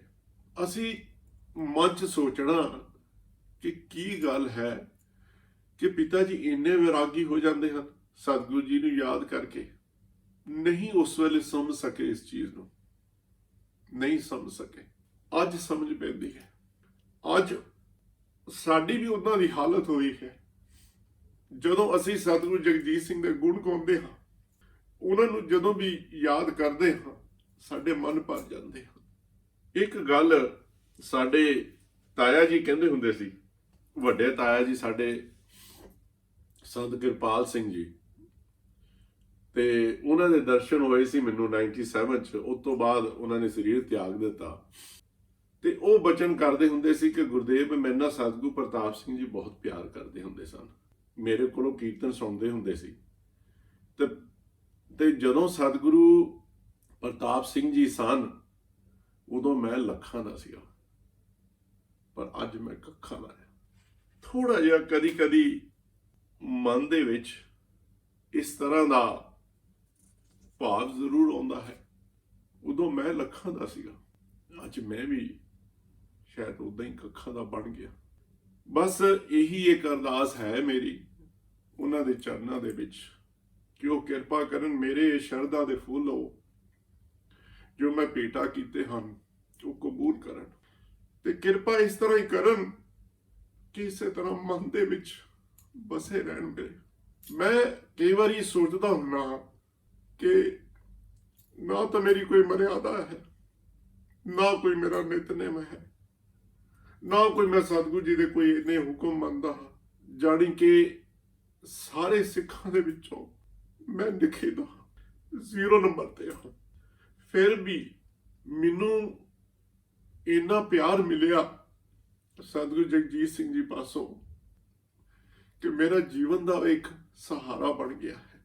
ਸੋ ਬਹੁਤ ਪਿਆਰ ਮਿਲਿਆ, ਤੇ ਹੁਣ ਮੇਰੀ ਸਿਰਫ ਇੱਕੋ ਹੀ ਅਰਦਾਸ ਹੈ ਉਸ ਸਤਿਗੁਰੂ ਜੀ ਦੇ ਚਰਨਾਂ ਦੇ ਵਿੱਚ ਕਿ ਜਿਸ ਤਰ੍ਹਾਂ ਪਿਤਾ ਜੀ ਅਖੀਰਲੇ ਸਮੇਂ ਤੱਕ ਸਤਿਗੁਰੂ ਪ੍ਰਤਾਪ ਸਿੰਘ ਜੀ ਨੂੰ ਯਾਦ ਕਰਦੇ ਰਹੇ, ਔਰ ਜਿੱਦਣ ਉਹ ਗਏ ਹਨ, ਸਤਿਗੁਰੂ ਪ੍ਰਤਾਪ ਸਿੰਘ ਜੀ ਦੀ ਤਸਵੀਰ ਦੇਖਦੇ ਦੇਖਦੇ ਉਹਨਾਂ ਨੇ ਨਿੱਤ ਬੰਦ ਕਰ ਲਿਆ ਸਨ।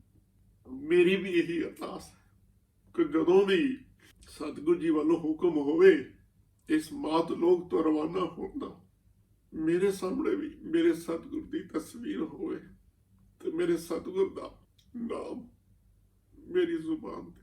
ਇਹੀ ਇੱਕ ਅਰਦਾਸ ਹੈ। ਸਤਿਗੁਰ ਜੀ ਮੇਰੀਆਂ ਭੁੱਲਾਂ ਦੀ ਖਿਮਾ ਬਖਸ਼।